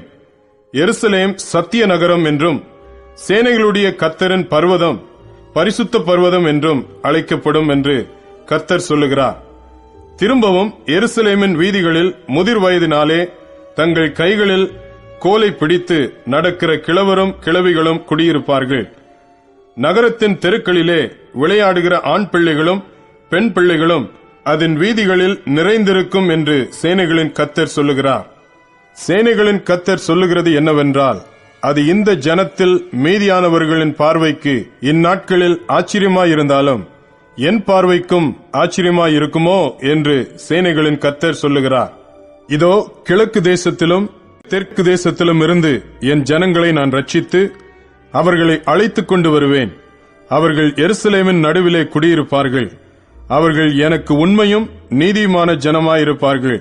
நான் அவர்களுக்கு தேவனாயிருப்பேன் என்று சேனைகளின் கர்த்தர் சொல்லுகிறார். சேனைகளுடைய கர்த்தரின் வீடாகிய ஆலயம் கட்டப்படும்படிக்கு அதன் அஸ்திபாரங்கள் போடப்பட்ட நாள் முதற் கொண்டிருக்கிற தீர்க்கதரிசிகளின் வாயினால் இந்த வார்த்தைகளை இந்நாட்களில் கேட்டு வருகிறவர்களே, உங்கள் கைகள் திடப்பட கடவது என்று சேனைகளின் கர்த்தர் சொல்லுகிறார். இந்நாட்களுக்கு முன்னே மனுஷனுடைய வேலையால் பலனுமில்லை, மிருக ஜீவனுடைய வேலையால் பலனுமில்லை. போகிறவனுக்கும் வருகிறவனுக்கும் நெருக்கிடை நிமித்தம் சமாதானமும் இல்லை. எல்லா மனுஷரையும் ஒருவரையொருவர் விரோதிக்கச் செய்தேன். இப்போதோ இந்த ஜனத்தில் மீதியானவர்களுக்கு நான் முந்தின நாட்களில் இருந்தது போல இருக்க மாட்டேன் என்று சேனைகளின் கர்த்தர் சொல்லுகிறார். விதைப்பு சமாதானம் உள்ளதாயிருக்கும். திராட்சை செடி தன் கனியை தரும், பூமி தன் பலனை தரும். வானம் தன் பனியை தரும். இந்த ஜனத்தில் மீதியானவர்கள் இதையெல்லாம் சுதந்தரிக்க கட்டளையிடுவேன். சம்பவிப்பதென்னவென்றால், யூதா வம்சத்தாரே, இஸ்ரவேல் வம்சத்தாரே, நீங்கள் புறஜாதிகளுக்குள்ளே சாபமாய் இருந்தது போலவே ஆசீர்வாதமாய் இருக்கும்படி நான் உங்களை ரட்சிப்பேன். பயப்படாதேயுங்கள், உங்கள் கைகள் திடப்பட கடவது. சேனைகளின் கர்த்தர் சொல்லுகிறது என்னவென்றால், உங்கள் பிதாக்கள் எனக்கு கோபமூட்டின போது நான் உங்களை தண்டிக்க நினைத்து மனம் மாறாமல் இருந்தது போல இந்நாட்களில் எருசலேமுக்கும் யூதாவுக்கும் நன்மை செய்யும்படி திரும்ப நினைத்தேன். பயப்படாதேயுங்கள். நீங்கள் செய்ய வேண்டிய காரியங்கள் என்னவென்றால், அவனவன் பிறனோடே உண்மையை பேசுங்கள். உங்கள் வாசல்களில் சத்தியத்துக்கும் சமாதானத்துக்கும் ஏற்க நியாயம் தீருங்கள். ஒருவனும் பிறனுக்கு விரோதமாய் தன் இருதயத்தில் தீங்கு நினையாமலும் பொய் யானையின் மேல் பிரியப்படாமலும் இருங்கள். இவைகளெல்லாம் நான் வெறுக்கிற காரியங்கள் என்று கர்த்தர் சொல்லுகிறார். சேனைகளுடைய கர்த்தரின் வார்த்தை எனக்கு உண்டாகி, அவர் 4ஆம் மாதத்தின் உபவாசமும் 5ஆம் மாதத்தின் உபவாசமும் 7ஆம் மாதத்தின் உபவாசமும் 10ஆம் மாதத்தின் உபவாசமும் யூதா வம்சத்தாருக்கு மகிழ்ச்சியாகவும் சந்தோஷமாகவும் நல்ல பண்டிகைகளாகவும் மாறிப்போகும். ஆகையால் சத்தியத்தையும் சமாதானத்தையும் சிநேகியுங்கள் என்று சேனைகளின் கர்த்தர் சொல்லுகிறார். இன்னும் ஜனங்களும் அநேகம் பட்டணங்களின் குடிகளும் வருவார்கள் என்று சேனைகளின் கர்த்தர் சொல்லுகிறார். ஒரு பட்டணத்தின் குடிகள் மறு பட்டணத்தின் குடிகளிடத்தில் போய், நாம் கர்த்தருடைய சமூகத்தில் விண்ணப்பம் பண்ணவும் சேனைகளின் கர்த்தரை தேடவும் தீவிரித்து போவோம், வாருங்கள், நாங்களும் போவோம் என்று சொல்லுவார்கள். அநேக ஜனங்களும் பலத்த ஜாதிகளும் எருசலேமிலே சேனைகளின் கர்த்தரை தேடவும் கர்த்தருடைய சமூகத்தில் விண்ணப்பம் பண்ணவும் வருவார்கள். அந்நாட்களில் பலவித பாஷைக்காரராகிய புறஜாதியாரில் 10 மனுஷர் ஒரு யூதனுடைய வஸ்திர தொங்கலை பிடித்துக் கொண்டு, தேவன் உங்களோட இருக்கிறார் என்று கேள்விப்பட்டோம், ஆகையால் உங்களோட கூட போவோம் என்று சொல்லி அவனை பற்றிக் கொள்வார்கள் என்று சேனைகளின் கர்த்தர் சொல்லுகிறார் என்றார். சகரியா 9ஆம் அதிகாரம். ஆதிராக் தேசத்துக்கு விரோதமானதும் தமஸ்குவின் மேல் வந்து தங்குவதுமான கர்த்தருடைய வார்த்தையாகிய பாரம் மனுஷரின் கண்களும் இஸ்ரவேலுடைய சகல கோத்திரங்களின் கண்களும் கர்த்தரை நோக்கிக் கொண்டிருக்கும். ஆமாத்தும் மிகவும் ஞானமுள்ள தீருவும் சீதோனும் அதன் எல்லைக்குள்ளாயிருக்கும். தீரு தனக்கு அரணை கட்டி தூளைப் போல் வெள்ளியையும் வீதிகளின் சேற்றைப் போல் பசும் பொன்னையும் சேர்த்து வைத்தது. இதோ ஆண்டவர் அதை தள்ளிவிட்டு சமுத்திரத்தில் அதன் பலத்தை முறித்து போடுவார். அது அக்கினிக்கு இரையாகும். அஸ்கலோன் அதை கண்டு பயப்படும். காத்சாவும் அதை கண்டு மிகவும் துக்கிக்கும். எக்ரோனும் தன் நம்பிக்கை அற்றுப்போனபடியால் மிகவும் பிரலாபிக்கும். காத்சாவில் ராஜா அழிந்து போவான். அஸ்கலோன் குடியற்றிருக்கும். அஸ்தோத்தில் வேசி பிள்ளைகள் வாசம் பண்ணுவார்கள். நான் பெலிஸ்தரின் கர்வத்தை அழிப்பேன். அவனுடைய இரத்தத்தை அவன் வாயிலிருந்தும் அவனுடைய அருவருப்புகளை அவன் பல்லுகளின் நடுவில் இருந்தும் நீக்கிப் போடுவேன். அவனோ நம்முடைய தேவனுக்கென்று மீதியாக வைக்கப்பட்டு யூதாவிலே பிரபுவைப் போல இருப்பான். எக்ரோன் எபூசியனைப் போல இருப்பான். சேனையானது புறப்படும் போதும் திரும்பி வரும்போதும் என் ஆலயம் காக்கப்படும்படி அதை சுற்றிலும் பாளையம் போடுவேன். இனி ஒடுக்குகிறவன் அவர்களிடத்தில் கடந்து வருவதில்லை. அதை என் கண்களினாலே பார்த்துக் கொண்டிருக்கிறேன். சீயோன் குமாரத்தியே மிகவும் களிக்கூறு, எருசலேம் குமாரத்தியே கெம்பீரி. இதோ உன் ராஜா உன்னிடத்தில் வருகிறார். அவர் நீதியுள்ளவரும் ரட்சிக்கிறவரும் தாழ்மையுள்ளவரும் கழுதையின் மேலும் கழுதை குட்டியாகிய மரியின் மேலும் ஏறி வருகிறவருமாயிருக்கிறார். எப்ராயிமினின்று ரதங்களையும் எருசலேமினின்று குதிரைகளையும் அற்றுப்போக பண்ணுவேன். யுத்த வில்லும் இல்லாமற் போகும். அவர் ஜாதிகளுக்கு சமாதானம் கூறுவார். அவருடைய ஆளுகை ஒரு சமுத்திரம் தொடங்கி மறு சமுத்திரம் வரைக்கும், நதி தொடங்கி பூமியின் எல்லைகள் பரியந்தமும் செல்லும். உனக்கு நான் செய்வதென்னவென்றால், தண்ணீர் இல்லாத குழியிலே அடைபட்டிருக்கிற உன்னுடையவர்களை நான் உன் உடன்படிக்கையின் இரத்தத்தினாலே விடுதலை பண்ணுவேன். நம்பிக்கையுடைய சிறைகளே, அரணுக்கு திரும்புங்கள். இரட்டிப்பான நன்மையை தருவேன், இன்றைக்கே தருவேன். நான் எனக்கென்று யூதாவை நாணேற்றி எப்ராயிமிலே வில்லை நிரப்பி சியோனே, உன் புத்திரரை கிரேக்கு தேச புத்திரருக்கு விரோதமாக எழுப்பி உன்னை பராக்கிரமசாலியின் பட்டயத்துக்கு ஒப்பாக்குவேன். அவர்கள் பட்சத்தில் கர்த்தர் காணப்படுவார். அவருடைய அம்பு மின்னலைப் போல புறப்படும். கர்த்தராகிய ஆண்டவர் எக்காலம் ஊதி தென் திசை சுழல் காற்றுகளோடு நடந்து வருவார். சேனைகளின் கர்த்தர் அவர்களை காப்பாற்றுவார். அவர்கள் பட்சித்து கவண் கற்களால் கீழ்ப்படுத்திக் கொள்வார்கள். அவர்கள் குடித்து களிப்பினால் ஆரவாரிப்பார்கள். பான பாத்திரங்கள் போலவும் பலிபீடத்தின் கோடிகளைப் போலவும் நிறைந்திருப்பார்கள். அந்நாளில் அவர்களுடைய தேவனாகிய கர்த்தர் தம்முடைய ஜனமான மந்தையாகி அவர்களை ரட்சிப்பார். அவர்கள் அவருடைய தேசத்தில் ஏற்றப்பட்ட கொடிகளின் கிரீடத்தில் பதிந்திருப்பார்கள். அவருடைய காருண்யம் எத்தனை பெரியது! அவருடைய சௌந்தரியம் எத்தனை பெரியது! தானியம் வாலிபரையும் புது திராட்சரசம் கன்னிகைகளையும் வளர்க்கும். சகரியா 10ஆம் அதிகாரம். பின்மாரி காலத்து மழையை கர்த்தரிடத்தில் வேண்டிக் கொள்ளுங்கள். அப்பொழுது கர்த்தர் மின்னல்களை உண்டாக்கி வயல்வெளியில் அவரவருக்கு பயிருண்டாக அவர்களுக்கு மழையை கட்டளையிடுவார். சுரூபங்கள் அபத்தமானதை சொல்லிற்று. குறி சொல்லுகிறவர்கள் பொய்யை தரித்தார்கள்.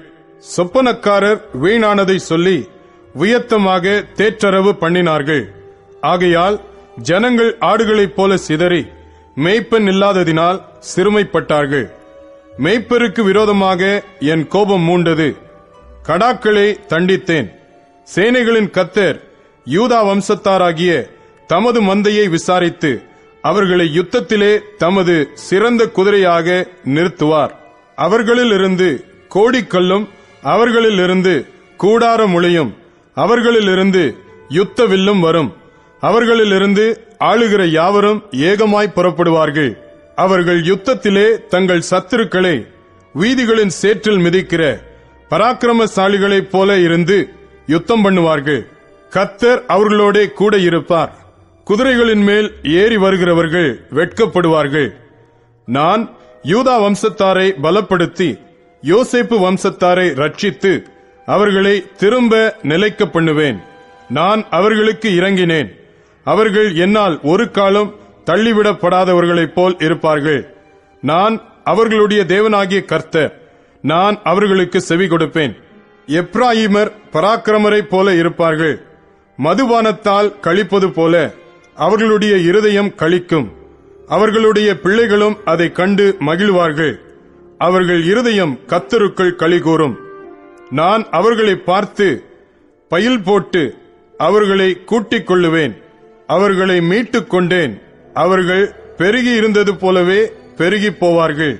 நான் அவர்களை ஜனங்களுக்குள்ளே இறைத்த பின்பு அவர்கள் தூர தேசங்களிலே என்னை நினைத்து தங்கள் பிள்ளைகளோடும் கூட பிழைத்து திரும்புவார்கள். நான் அவர்களை எகிப்து தேசத்திலிருந்து திரும்பி வர பண்ணி அவர்களை அசீரியாவிலிருந்து கூட்டிக் கொண்டு அவர்களை கீலேயாத் தேசத்துக்கும் லீபனோனுக்கும் வர பண்ணுவேன். அவர்களுக்கு இடம் போதாமற் போகும். இடுக்கம் என்கிற சமுத்திரத்தை கடக்கையில் அவர் சமுத்திரத்தின் அலைகளை அடிப்பார். அப்பொழுது நதியின் ஆழங்கள் எல்லாம் வறண்டு போகும். அசீரியாவின் கர்வம் தாழ்த்தப்படும். எகிப்தின் கொடுங்கோல் விலகி போகும். நான் அவர்களை கர்த்தருக்குள் பலப்படுத்துவேன். அவர்கள் அவருடைய நாமத்திலே நடந்து கொள்வார்கள் என்று கர்த்தர் சொல்லுகிறார். சகரியா 11ஆம் அதிகாரம். லீபனோனே, அக்கினி உன் கேதுரு மரங்களை பட்சிக்கும்படி உன் வாசல்களை திற. தேவதாரு விருட்சங்களே புலம்புங்கள். கேதுரு மரங்கள் விழுந்ததே, பிரபலமானவைகள் பாழாக்கப்பட்டன. பாசானின் கர்வாலி மரங்களே புலம்புங்கள். அரணுள்ள சோலை கீழே தள்ளப்பட்டது. மேய்ப்பர்களின் மகிமை அழிந்து போனபடியால் அவர்கள் அலறுகிற சத்தம் கேட்கப்படுகிறது. யோர்தானின் பெருமை அழிந்து போனபடியால் பால சிங்கங்கள் கர்ச்சிக்கிற சத்தம் கேட்கப்படுகிறது. என் தேவனாகிய கர்த்தர் சொல்லுகிறது என்னவென்றால், கொலையுண்கிற ஆடுகளை மேய்க்க கடவாய். அவைகளை உடையவர்கள் அவைகளை கொன்று போட்டு தங்களுக்கு குற்றமில்லை என்று எண்ணுகிறார்கள். அவைகளை விற்கிறவர்கள் கர்த்தருக்கு ஸ்தோத்திரம், நாங்கள் ஐஸ்வர்யம் உள்ளவர்களானோம் என்கிறார்கள். அவைகளை மேய்க்கிறவர்கள் அவைகள் மேல் இரக்கம் வைக்கிறதில்லை. நான் இனி தேசத்து குடிகளின் மேல் இரக்கம் வையாமல் மனுஷரில் யாவரையும் அவனவனுடைய அயலான் கையிலும் அவனவனுடைய ராஜாவின் கையிலும் அகப்பட பண்ணுவேன். அவர்கள் தேசத்தை அழித்தும் நான் இவர்களை அவர்கள் கைக்கு தப்புவிப்பதில்லை என்று கர்த்தர் சொல்லுகிறார். கொலையுண்கிற மந்தையாகிய சிறுமைப்பட்ட உங்களை நான் மேய்ப்பேன். நான் 2 கோல்களை எடுத்து ஒன்றிற்கு அனுக்கிரகம் என்றும் ஒன்றிற்கு நிக்கிரகம் என்றும் பெயரிட்டு மந்தையை மேய்த்து ஒரே மாதத்திலே 3 மேய்ப்பரையும் அதம் பண்ணினேன். என் ஆத்துமா அவர்களை அரோசித்தது, அவர்கள் ஆத்துமா என்னையும் வெறுத்தது. இனி நான் உங்களை மேய்ப்பதில்லை. சாகிறது சாகட்டும், அதமாகிறது அதமாகட்டும். மீதியானவைகளோவென்றால் ஒன்றின் மாம்சத்தை ஒன்று தின்னக்கடவது என்று நான் சொல்லி, அனுக்கிரகம் எண்ணப்பட்ட என் கோலை எடுத்து நான் அந்த ஜனங்கள் எல்லாரோடும் பண்ணியிருந்த என் உடன்படிக்கை அற்றுப்போகும்படிக்கு அதை முறித்து போட்டேன். அந்நாளிலே அது அற்றுப்போயிற்று. அப்படியே மந்தையில் எனக்கு காத்திருந்த சிறுமைப்பட்டவைகள் அது கர்த்தருடைய வார்த்தை என்று அறிந்து கொண்டன. உங்கள் பார்வைக்கு நன்றாய் கண்டால் என் கூலியை தாருங்கள், இல்லாவிட்டால் இருக்கட்டும் என்று அவர்களோட சொன்னேன். அப்பொழுது எனக்கு கூலியாக 30 வெள்ளிக்காசை நிறுத்தார்கள். கர்த்தர் என்னை நோக்கி, அதை குயவனிடத்தில் எறிந்துவிடு என்றார். இதுவே நான் அவர்களால் மதிக்கப்பட்ட மேன்மையான மதிப்பு. நான் அந்த 30 வெள்ளிக்காசை எடுத்து அவைகளை குயவனுக்கென்று கர்த்தருடைய ஆலயத்திலே எறிந்துவிட்டேன். நான் யூதாவுக்கும் இஸ்ரவேலுக்கும் இருக்கிற சகோதர கட்டை அற்றுப்போக பண்ணும்படிக்கு நிக்கிரகம் எண்ணப்பட்ட என் 2ஆம் கோலையும் முறித்தேன். கர்த்தர் என்னை நோக்கி, நீ மதியற்ற ஒரு மேய்ப்பனுடைய ஆயுதங்களை இன்னும் எடுத்துக்கொள். இதோ நான் தேசத்திலே ஒரு மேய்ப்பனை எழும்ப பண்ணுவேன். அவன் அதமாகிறவைகளை பராமரிக்காமலும் சிதறுண்டதை தேடாமலும் நொறுங்குண்டதை குணமாக்காமலும் இளைத்திருக்கிறதை ஆதரிக்காமலும் கொழுத்ததின் மாம்சத்தை தின்று அவைகளுடைய குளம்புகளை உடைத்து போடுவான். மந்தையை கைவிடுகிற அபத்தமான மேய்ப்பனுக்கு ஐயோ! பட்டயம் அவன் புயத்தின் மேலும் அவன் வலது கண்ணின் மேலும் வரும். அவன் புயம் முழுதும் சூம்பிப்போம், அவன் வலது கண் முற்றிலும் இருளடையும் என்றார். சகரியா 12ஆம் அதிகாரம். இஸ்ரவேலை குறித்து கர்த்தர் சொன்ன வார்த்தையின் பாரம். வானங்களை விரித்து பூமியை அஸ்திபாரப்படுத்தி மனுஷனுடைய ஆவியை அவனுக்குள் உண்டாக்குகிற கர்த்தர் சொல்லுகிறது என்னவென்றால், இதோ சுற்றிலும் இருக்கிற எல்லா ஜனங்களுக்கும் நான் எருசலேமை தத்தளிப்பின் பாத்திரமாக்குகிறேன். எருசலேமுக்கு விரோதமாய் போடப்படும் முற்றுகையிலே யூதாவும் அப்படியேயாகும். அந்நாளிலே நான் எருசலேமை சகல ஜனங்களுக்கும் பாரமான கல்லாக்குவேன். அதை கிளப்புகிற யாவரும் சிதைக்கப்படுவார்கள். பூமியிலுள்ள ஜாதிகளெல்லாம் அதற்கு விரோதமாய் கூடிக்கொள்வார்கள். அந்நாளிலே நான் குதிரைகளுக்கெல்லாம் திகைப்பையும் அவைகளின் மேல் ஏறி இருக்கிறவர்களுக்கெல்லாம் புத்தி மயக்கத்தையும் வரப்பண்ணி யூதா வம்சத்தின் மேல் என் கண்களை திறந்து வைத்து ஜனங்களுடைய எல்லா குதிரைகளுக்கும் குருட்டாட்டத்தை உண்டு பண்ணுவேன் என்று கர்த்தர் சொல்லுகிறார். எருசலேமின் குடிகள் சேனைகளின் கர்த்தராகிய தங்கள் தேவனுடைய துணையினால் எங்களுக்கு பலனானவர்கள் என்று அப்போது யூதாவின் தலைவர் தங்கள் இருதயத்திலே சொல்லுவார்கள். அந்நாளிலே யூதாவின் தலைவரை விறகுகளுக்குள்ளே எரிகிற அக்கினி அடுப்புக்கும் வைக்கோல் கட்டுகளுக்குள்ளே எரிகிற தீவட்டிக்கும் ஒப்பாக்குவேன். அவர்கள் வலதுபுறமும் இடதுபுறமுமாக புறப்பட்டு சுற்றிலும் இருக்கிற எல்லா ஜனங்களையும் பட்சிப்பார்கள். எருசலேம் திரும்பவும் தன் ஸ்தானமாகிய எருசலேமிலே குடியேற்றப்பட்டிருக்கும். தாவீது வம்சத்தாரின் மகிமையும் எருசலேமின் குடிகளுடைய மகிமையும் யூதாவின் மேல் தன்னை உயர்த்தாதபடிக்கு கர்த்தர் யூதாவின் கூடாரங்களை முதல் ரட்சிப்பார். அந்நாளிலே கர்த்தர் எருசலேமின் குடிகளை காப்பாற்றுவார். அவர்களில் தள்ளாடினவன் அந்நாளிலே தாவீதைப் போல இருப்பான். தாவீது குடும்பத்தார் அவர்களுக்கு முன்பாக தேவனைப் போலும் கர்த்தருடைய தூதனைப் போலும் இருப்பார்கள்.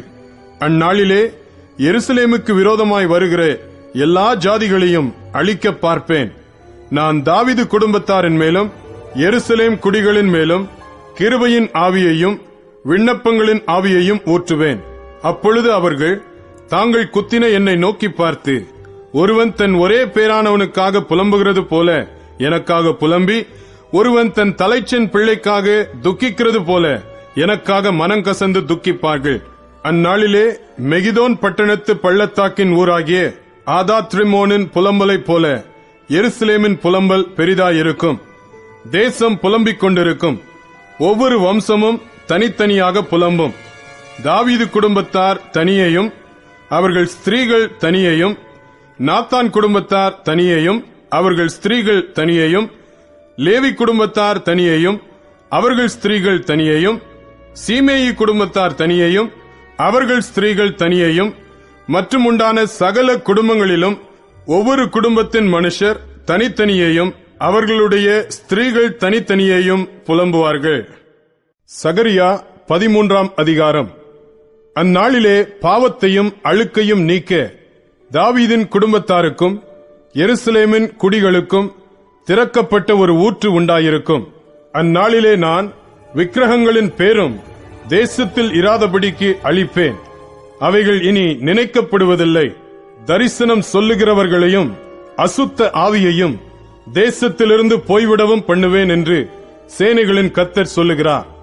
இனி ஒருவன் தரிசனம் சொன்னால் அவனை பெற்ற அவன் தகப்பனும் அவன் தாயும் அவனை நோக்கி, நீ கர்த்தருடைய நாமத்தை கொண்டு பொய் பேசுகிறபடியால் நீ உயிரோடு இருக்கப்படாது என்று சொல்லி, அவனை பெற்ற அவன் தகப்பனும் அவன் தாயும் அவன் தரிசனம் சொல்லும்போது அவனை குத்தி போடுவார்கள். அந்நாளிலே தரிசனம் சொல்லுகிற அவனவன் தான் சொன்ன தரிசனத்தினால் வெட்கப்பட்டு பொய் சொல்லும்படிக்கு இனி மயிர் போர்வையை போர்த்துக் கொள்ளாமல், நான் தரிசனம் சொல்லுகிறவன் அல்ல, நான் நிலத்தை பயிரிடுகிறவன், என் சிறு வயது முதல் ஒருவன் என்னை வேலை கொண்டான் என்பான். அப்பொழுது ஒருவன் அவனை நோக்கி, உன் கைகளில் இருக்கிற இந்த வடுக்கள் ஏதென்று கேட்டால், என் சிநேகிதரின் வீட்டிலே காயப்பட்டதினால் உண்டானவைகள் என்பான். பட்டயமே, என் மெய்ப்பன் மேலும் என் தோழனாகிய புருஷன் மேலும் எழும்பு என்று சேனைகளின் கர்த்தர் சொல்லுகிறார். மேய்ப்பனை வெட்டு, அப்பொழுது ஆடுகள் சிதறி போகும். ஆனாலும் என் கரத்தை சிறுவர் மேல் திரும்ப வைப்பேன். தேசமெங்கும் சம்பவிக்கும் காரியம் என்னவென்றால், அதில் இருக்கிற 2 பங்கு மனுஷர் சங்கரிக்கப்பட்டு மாண்டு போவார்கள். 3ஆம் பங்கோ அதில் மீதியாயிருக்கும்.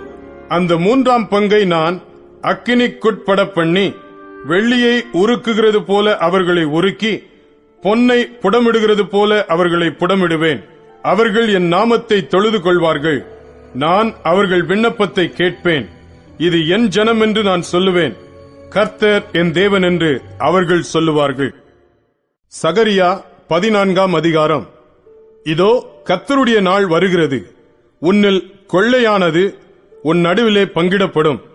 எருசலேமுக்கு விரோதமாக யுத்தம் பண்ண சகல ஜாதிகளையும் கூட்டுவேன். நகரம் பிடிக்கப்படும், வீடுகள் கொள்ளையாகும், ஸ்திரீகள் அவமானப்படுவார்கள். நகரத்தாரில் பாதி மனுஷர் சிறைப்பட்டு போவார்கள். மீதியான ஜனமோ நகரத்தை விட்டு அறுப்புண்டு போவதில்லை. கர்த்தர் புறப்பட்டு யுத்த நாளிலே போராடுவது போல் அந்த ஜாதிகளோடு போராடுவார். அந்நாளிலே அவருடைய பாதங்கள் கிழக்கே எருசலேமுக்கு எதிரே இருக்கிற ஒலிவ மலையின் மேல் நிற்கும். அப்பொழுது மகா பெரிய பள்ளத்தாக்கு உண்டாகும்படி ஒலிவமலை தன் நடு மையத்திலே கிழக்கு மேற்காய் எதிராக பிளந்து போம். அதனாலே ஒரு பாதி வடபக்கத்திலும் ஒரு பாதி தென் பக்கத்திலும் சாயும். அப்பொழுது என் மலைகளின் பள்ளத்தாக்கு வழியாய் ஓடிப்போவீர்கள். மலைகளின் பள்ளத்தாக்கு ஆத்சால் மட்டும் போகும்.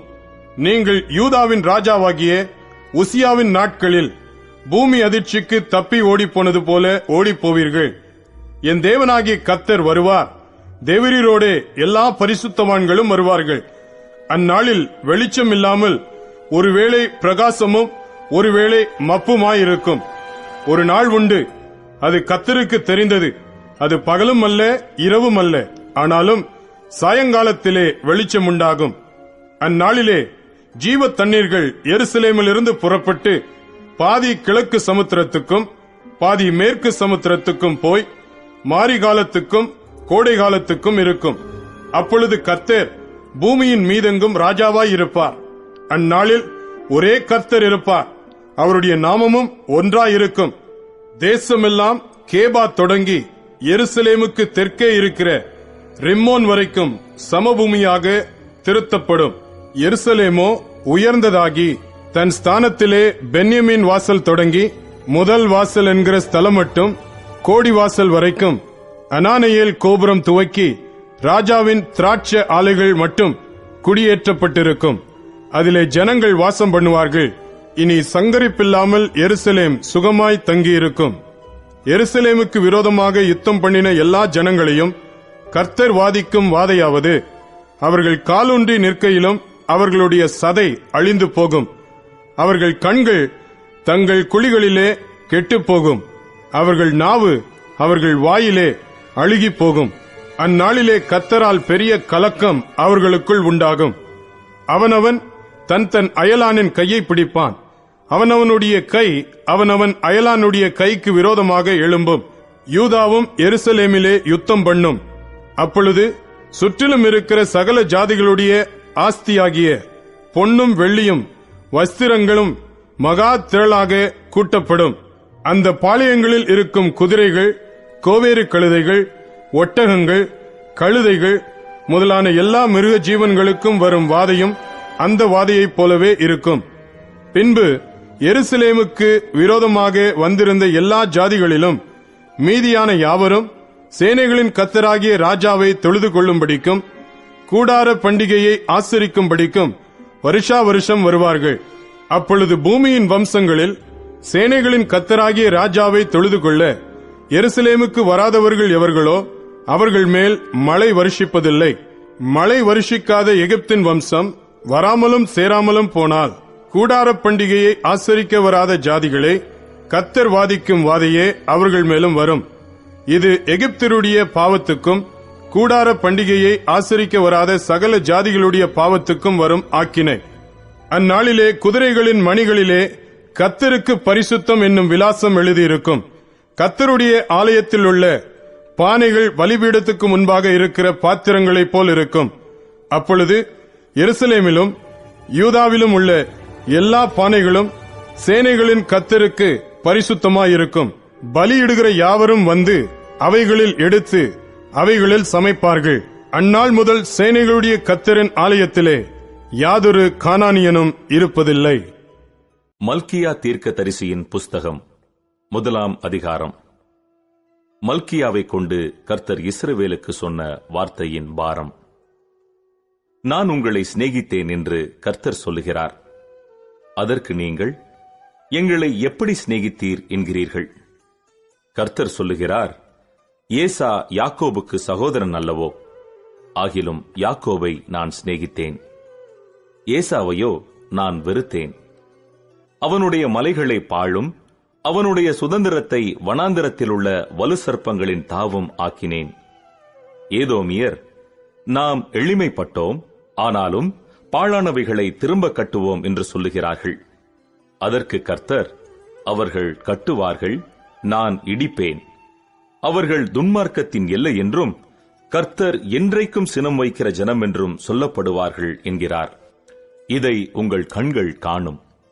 அப்பொழுது நீங்கள், கர்த்தர் இஸ்ரவேலுடைய எல்லை துவக்கி மகிமைப்படுத்தப்படுவார் என்பீர்கள்.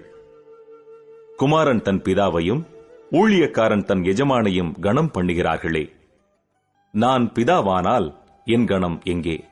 நான் எஜமானானால் எனக்கு பயப்படும் பயம் எங்கே என்று சேனைகளின் கர்த்தர் தமது நாமத்தை அசட்டை பண்ணுகிற ஆசாரியர்களாகிய உங்களை கேட்கிறார். அதற்கு நீங்கள், உமது நாமத்தை எதினாலே அசட்டை பண்ணினோம் என்கிறீர்கள். என் பீடத்தின் மேல் அசுத்தமான அப்பத்தை படைக்கிறதினாலேயே. ஆனாலும் உம்மை எதினாலே அசுத்தப்படுத்தினோம் என்கிறீர்கள். கர்த்தருடைய பந்தி எண்ணமற்று போயிற்றென்று நீங்கள் சொல்லுகிறதினாலேயே. நீங்கள் கண் ஊனமானதை பலியிடக் கொண்டு வந்தாலும் அது பொல்லாப்பல்ல. நீங்கள் கால் ஊனமானதையும் நசல் பிடித்ததையும் கொண்டு வந்தாலும் அது பொல்லாப்பல்ல என்கிறீர்களே. அதை நீ உன் அதிபதிக்கு செலுத்து. அவன் உன்மேல் பிரியமாயிருப்பானோ? உன் முகத்தை பார்ப்பானோ என்று சேனைகளின் கர்த்தர் கேட்கிறார். இப்போதும் தேவனுடைய சமூகத்தை நோக்கி கெஞ்சுங்கள், அப்பொழுது நம்மேல் இறங்குவார். இது உங்களாலே வந்த காரியம். அவர் உங்களை அங்கீகரிப்பாரோ என்று சேனைகளின் கர்த்தர் கேட்கிறார். உங்களில் எவன் கூலி இல்லாமல் கதவுகளை பூட்டுவான்? என் பலிப்பீடத்தின் மேல் அக்கினியை கூலி இல்லாமல் கொளுத்தவும் மாட்டீர்கள். உங்கள் பேரில் எனக்கு பிரியமில்லை என்று சேனைகளின் கர்த்தர் சொல்லுகிறார். உங்கள் கைகளில் உள்ள காணிக்கை எனக்கு உகந்ததல்ல. சூரியன் உதிக்கிற திசை தொடங்கி அது அஸ்தமிக்கிற திசை வரைக்கும் என் நாமம் ஜாதிகளுக்குள்ளே மகத்துவமாயிருக்கும். எல்லா இடங்களிலும் என் நாமத்துக்கு தூபமும் சுத்தமான காணிக்கையும் செலுத்தப்படும். என் நாமம் ஜாதிகளுக்குள்ளே மகத்துவமாயிருக்கும் என்று சேனைகளின் கர்த்தர் சொல்லுகிறார். நீங்களோ கர்த்தருடைய பந்தி அசுத்தமானது என்றும் அதன் ஆகாரமாகிய அதன் பலன் அற்பமானது என்றும் சொல்லுகிறதினாலே என் நாமத்தை பரிசுத்த குலைச்சலாக்குகிறீர்கள். இதோ இது எவ்வளவு வருத்தம் என்று சொல்லி அதை ஒரு திறனமாய் பேசி பீருண்டதையும் கால் ஊனமானதையும் நசல் கொண்டதையும் கொண்டு வந்து காணிக்கையாக செலுத்துகிறீர்கள் என்று சேனைகளின் கர்த்தர் சொல்லுகிறார். அதை உங்கள் கைகளில் அங்கீகரித்துக் கொள்வேனோ என்று கர்த்தர் கேட்கிறார். தன் மந்தையில் கடா இருக்கையில் கெட்டுப்போனதை ஆண்டவருக்கு நேர்ந்து கொண்டு பலியிடுகிற கவடஸ்தன் சபிக்கப்பட்டவன். என் நாமம் ஜாதிகளுக்குள்ளே பயங்கரமாயிருக்கும். நான் மகத்துவமான ராஜா என்று சேனைகளின் கர்த்தர் சொல்லுகிறார். மல்கியா 2ஆம் அதிகாரம். இப்போதும் ஆசாரியர்களே, இந்த கட்டளை உங்களுக்குரியது. நீங்கள் கேளாமலும் என் நாமத்துக்கு மகிமையை செலுத்தும்படி இதை சிந்தியாமலும் இருந்தால் நான் உங்களுக்குள்ளே சாபத்தை அனுப்பி உங்கள் ஆசீர்வாதங்களையும் சாபமாக்குவேன். ஆம், நீங்கள் அதை சிந்தியாமற் போனதினால் அவைகளை சபித்தேன் என்று சேனைகளின் கர்த்தர் சொல்லுகிறார். இதோ, நான் உங்களுடைய பயிரை கெடுத்து உங்கள் பண்டிகைகளின் சாணியையே உங்கள் முகங்களில் இறைப்பேன். அதனோடு கூட நீங்களும் தள்ளுபடியாவீர்கள். லேவியோடே பண்ணின என் உடன்படிக்கை நிலைத்திருக்கும்படிக்கு இந்த கட்டளையை உங்களிடத்திற்கு அனுப்பினேன் என்கிறதை அப்பொழுது அறிந்து கொள்வீர்கள் என்று சேனைகளின் கர்த்தர் சொல்லுகிறார். அவனோடே பண்ணின என் உடன்படிக்கை ஜீவனும் சமாதானமுமாக இருந்தது. அவன் எனக்கு பயப்படும் பயத்தோடே இருக்க வேண்டும் என்று இவைகளை அவனுக்கு கட்டளையிட்டேன். அப்படியே அவன் என் நாமத்துக்கு பயந்தும் இருந்தான். சத்திய வேதம் அவன் வாயில் இருந்தது. அவனுடைய உதடுகளில் அநியாயம் காணப்படவில்லை. அவன் என்னோடே சமாதானமும் யதார்த்தமுமாய் சஞ்சரித்து அநேகரை அக்கிரமத்தினின்று திருப்பினான். ஆசாரியனுடைய உதடுகள் அறிவை காக்க வேண்டும். வேதத்தை அவன் வாயிலே தேடுவார்களே. அவன் சேனைகளுடைய கர்த்தரின் தூதன். நீங்களோ வழியை விட்டு விலகி அநேகரை வேதத்தை குறித்து இடரப் பண்ணினீர்கள். லேவியின் உடன்படிக்கையை கெடுத்து போட்டீர்கள் என்று சேனைகளின் கர்த்தர் சொல்லுகிறார். நீங்கள் என் வழிகளை கைக்கொள்ளாமல் வேதத்தை குறித்து பட்சபாதம் பண்ணினபடியினால் நானும் உங்களை எல்லா ஜனத்துக்கு முன்பாகவும் அற்பரும் நீசரும் ஆக்கினேன். நம் எல்லாருக்கும் ஒரே பிதா இல்லையோ? ஒரே தேவன் நம்மை சிருஷ்டித்ததில்லையோ? நாம் நம்முடைய பிதாக்களின் உடன்படிக்கையை பரிசுத்த குலைச்சலாக்கி அவனவன் தன் தன் சகோதரனுக்கு துரோகம் பண்ணுவானேன். யூதா ஜனங்கள் துரோகம் பண்ணினார்கள். இஸ்ரவேலிலும் எருசலேமிலும் அருவருப்பான காரியம் செய்யப்பட்டது. கர்த்தர் சிநேகிக்கிற பரிசுத்தத்தை யூதா ஜனங்கள் பரிசுத்த குலைச்சலாக்கி அந்நிய தேவதையின் குமாரத்திகளை விவாகம் பண்ணினார்கள். இப்படி செய்கிறவன் எவனோ அவன் காவல் காக்கிறவனாயினும் உத்தரவு கொடுக்கிறவனாயினும் சேனைகளின் கர்த்தருக்கு காணிக்கை செலுத்துகிறவனாயினும் அவனை யாக்கோபின் கூடாரங்களில் இராதபடிக்கு கர்த்தர் சங்கரிப்பார். நீங்கள் 2ஆம் தரமும் இதை செய்து கர்த்தருடைய பீடத்தை கண்ணீரினாலும் அழுகையினாலும் பெருமூச்சினாலும் நிரப்புகிறீர்கள். ஆகையால் அவர் இனி காணிக்கையை மதியார். அதை உங்கள் கைகளில் பிரியமாய் ஏற்றுக்கொள்ளவும் மாட்டார். ஏன் என்று கேட்கிறீர்கள். கர்த்தர் உனக்கும் உன் இளவயதின் மனைவிக்கும் சாட்சியாயிருக்கிறார். உன் தோழியும் உன் உடன்படிக்கையின் மனைவியுமாகிய அவளுக்கு நீ துரோகம் பண்ணினாயே. அவர் ஒருவனையல்லவா படைத்தார்? ஆவி அவரிடத்தில் பரிபூரணமாயிருந்ததே. பின்னை ஏன் ஒருவனை படைத்தார்? தேவ பக்தியுள்ள சந்ததியை பெரும்படித்தானே. ஆகையால் ஒருவனும் தன் இளவயதின் மனைவிக்கு துரோகம் பண்ணாதபடிக்கு உங்கள் ஆவியை குறித்து எச்சரிக்கையாயிருங்கள். தள்ளிவிடுதலை நான் வெறுக்கிறேன் என்று இஸ்ரவேலின் தேவனாகிய கர்த்தர் சொல்லுகிறார். அப்படிப்பட்டவன் கொடுமையினால் தன் வஸ்திரத்தை மூடுகிறான் என்று சேனைகளின் கர்த்தர் சொல்லுகிறார். ஆகையால் நீங்கள் துரோகம் பண்ணாமல் உங்கள் ஆவியை குறித்து எச்சரிக்கையாயிருங்கள். உங்கள் வார்த்தைகளினாலே கர்த்தரை வருத்தப்படுத்துகிறீர்கள். ஆனாலும் எதினாலே அவரை வருத்தப்படுத்துகிறோம் என்கிறீர்கள். பொல்லாப்பை செய்கிறவனவனும் கர்த்தரின் பார்வைக்கு நல்லவன் என்றும், அப்படிப்பட்டவர்கள் பேரில் அவர் பிரியமாயிருக்கிறார் என்றும் நியாயம் தீர்க்கிற தேவன் எங்கே என்றும் நீங்கள் சொல்லுகிறதுனாலேயே. மல்கியா 3ஆம் அதிகாரம். இதோ, நான் என் தூதனை அனுப்புகிறேன். அவன் எனக்கு முன்பாக போய் வழியை ஆயத்தம் பண்ணுவான். அப்பொழுது நீங்கள் தேடுகிற ஆண்டவரும் நீங்கள் விரும்புகிற உடன்படிக்கையின் தூதனுமானவர் தம்முடைய ஆலயத்துக்கு தீவிரமாய் வருவார். இதோ வருகிறார் என்று சேனைகளின் கர்த்தர் சொல்லுகிறார். ஆனாலும் அவர் வரும் நாளை சகிப்பவன் யார்? அவர் வெளிப்படுகையில் நிலை நிற்பவன் யார்? அவர் புடமிடுகிறவனுடைய அக்கினியைப் போலவும் வண்ணாருடைய சவுக்காரத்தைப் போலவும் இருப்பார். அவர் உட்கார்ந்து வெள்ளியை புடமிட்டு சுத்திகரித்துக் கொண்டிருப்பார். அவர் லேவியின் புத்திரரை சுத்திகரித்து அவர்கள் கர்த்தருடையவர்களாயிருக்கும்படிக்கும் நீதியாய் காணிக்கையை செலுத்தும்படிக்கும் அவர்களை பொன்னைப் போலவும் வெள்ளியைப் போலவும் புடமிடுவார். அப்பொழுது பூர்வ நாட்களிலும் முந்தின வருஷங்களிலும் இருந்தது போல யூதாவின் காணிக்கையும் எருசலேமின் காணிக்கையும் கர்த்தருக்கு பிரியமாயிருக்கும். நான் நியாய தீர்ப்பு செய்யும்படி உங்களிடத்தில் வந்து சூனியக்காரருக்கும் விபச்சாரருக்கும் பொய்யான இடுகிறவர்களுக்கும் எனக்கு பயப்படாமல் விதவைகளும் திக்கற்ற பிள்ளைகளும் ஆகிய கூலிக்காரரின் கூலியை அபகரித்துக் கொள்ளுகிறவர்களுக்கும் பரதேசிக்கு அநியாயம் செய்கிறவர்களுக்கும் விரோதமாய் தீவிரமான சாட்சியாயிருப்பேன் என்று சேனைகளின் கர்த்தர் சொல்லுகிறார். நான் கர்த்தர், நான் மாறாதவர். ஆகையால் யாக்கோபின் புத்திரராகிய நீங்கள் நிர்மூலமாகவில்லை. நீங்கள் உங்கள் பிதாக்களின் நாட்கள் தொடங்கி என் கட்டளைகளை கைக்கொள்ளாமல் அவைகளை விட்டு விலகிப் போனீர்கள். என்னிடத்திற்கு திரும்புங்கள், அப்பொழுது உங்களிடத்திற்கு திரும்புவேன் என்று சேனைகளின் கர்த்தர் சொல்லுகிறார். நாங்கள் எந்த விஷயத்தில் திரும்ப வேண்டும் என்கிறீர்கள்? மனுஷன் தேவனை வஞ்சிக்கலாமா? நீங்களோ என்னை வஞ்சிக்கிறீர்கள். எதிலே உம்மை வஞ்சித்தோம் என்கிறீர்கள்? தசமபாகத்திலும் காணிக்கைகளிலும் தானே. நீங்கள் சபிக்கப்பட்டவர்கள். ஜனத்தாராகிய நீங்கள் எல்லாரும் என்னை வஞ்சித்தீர்கள். என் ஆலயத்தில் ஆகாரம் உண்டாயிருக்கும்படி தசம பாகங்களை எல்லாம் பண்டசாலையிலே கொண்டு வாருங்கள்.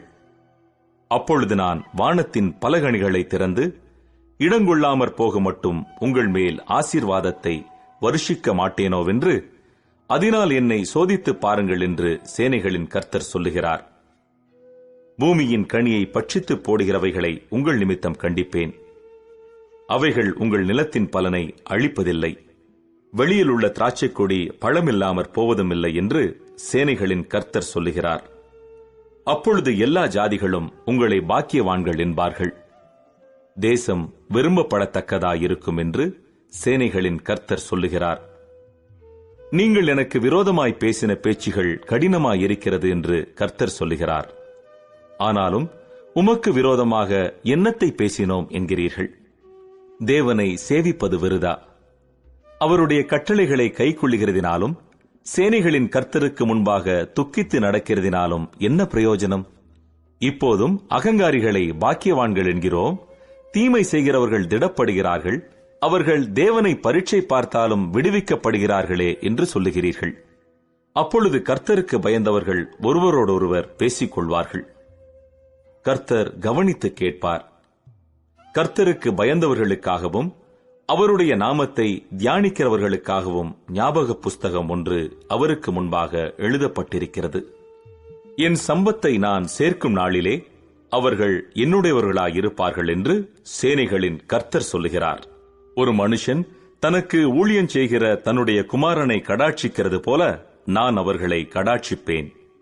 அப்பொழுது நீங்கள் நீதிமானுக்கும் துன்மார்க்கனுக்கும் தேவனுக்கு ஊழியம் செய்கிறவனுக்கும் அவருக்கு ஊழியம் செய்யாதவனுக்கும் இருக்கிற வித்தியாசத்தை திரும்பவும் காண்பீர்கள். மல்கியா 4ஆம் அதிகாரம். இதோ, சூளையைப் போல எரிகிற நாள் வரும். அப்பொழுது அகங்காரிகள் யாவரும் அக்கிரமம் செய்கிற யாவரும் துரும்பாயிருப்பார்கள். வரப்போகிற அந்த நாள் அவர்களை சுட்டெரிக்கும்.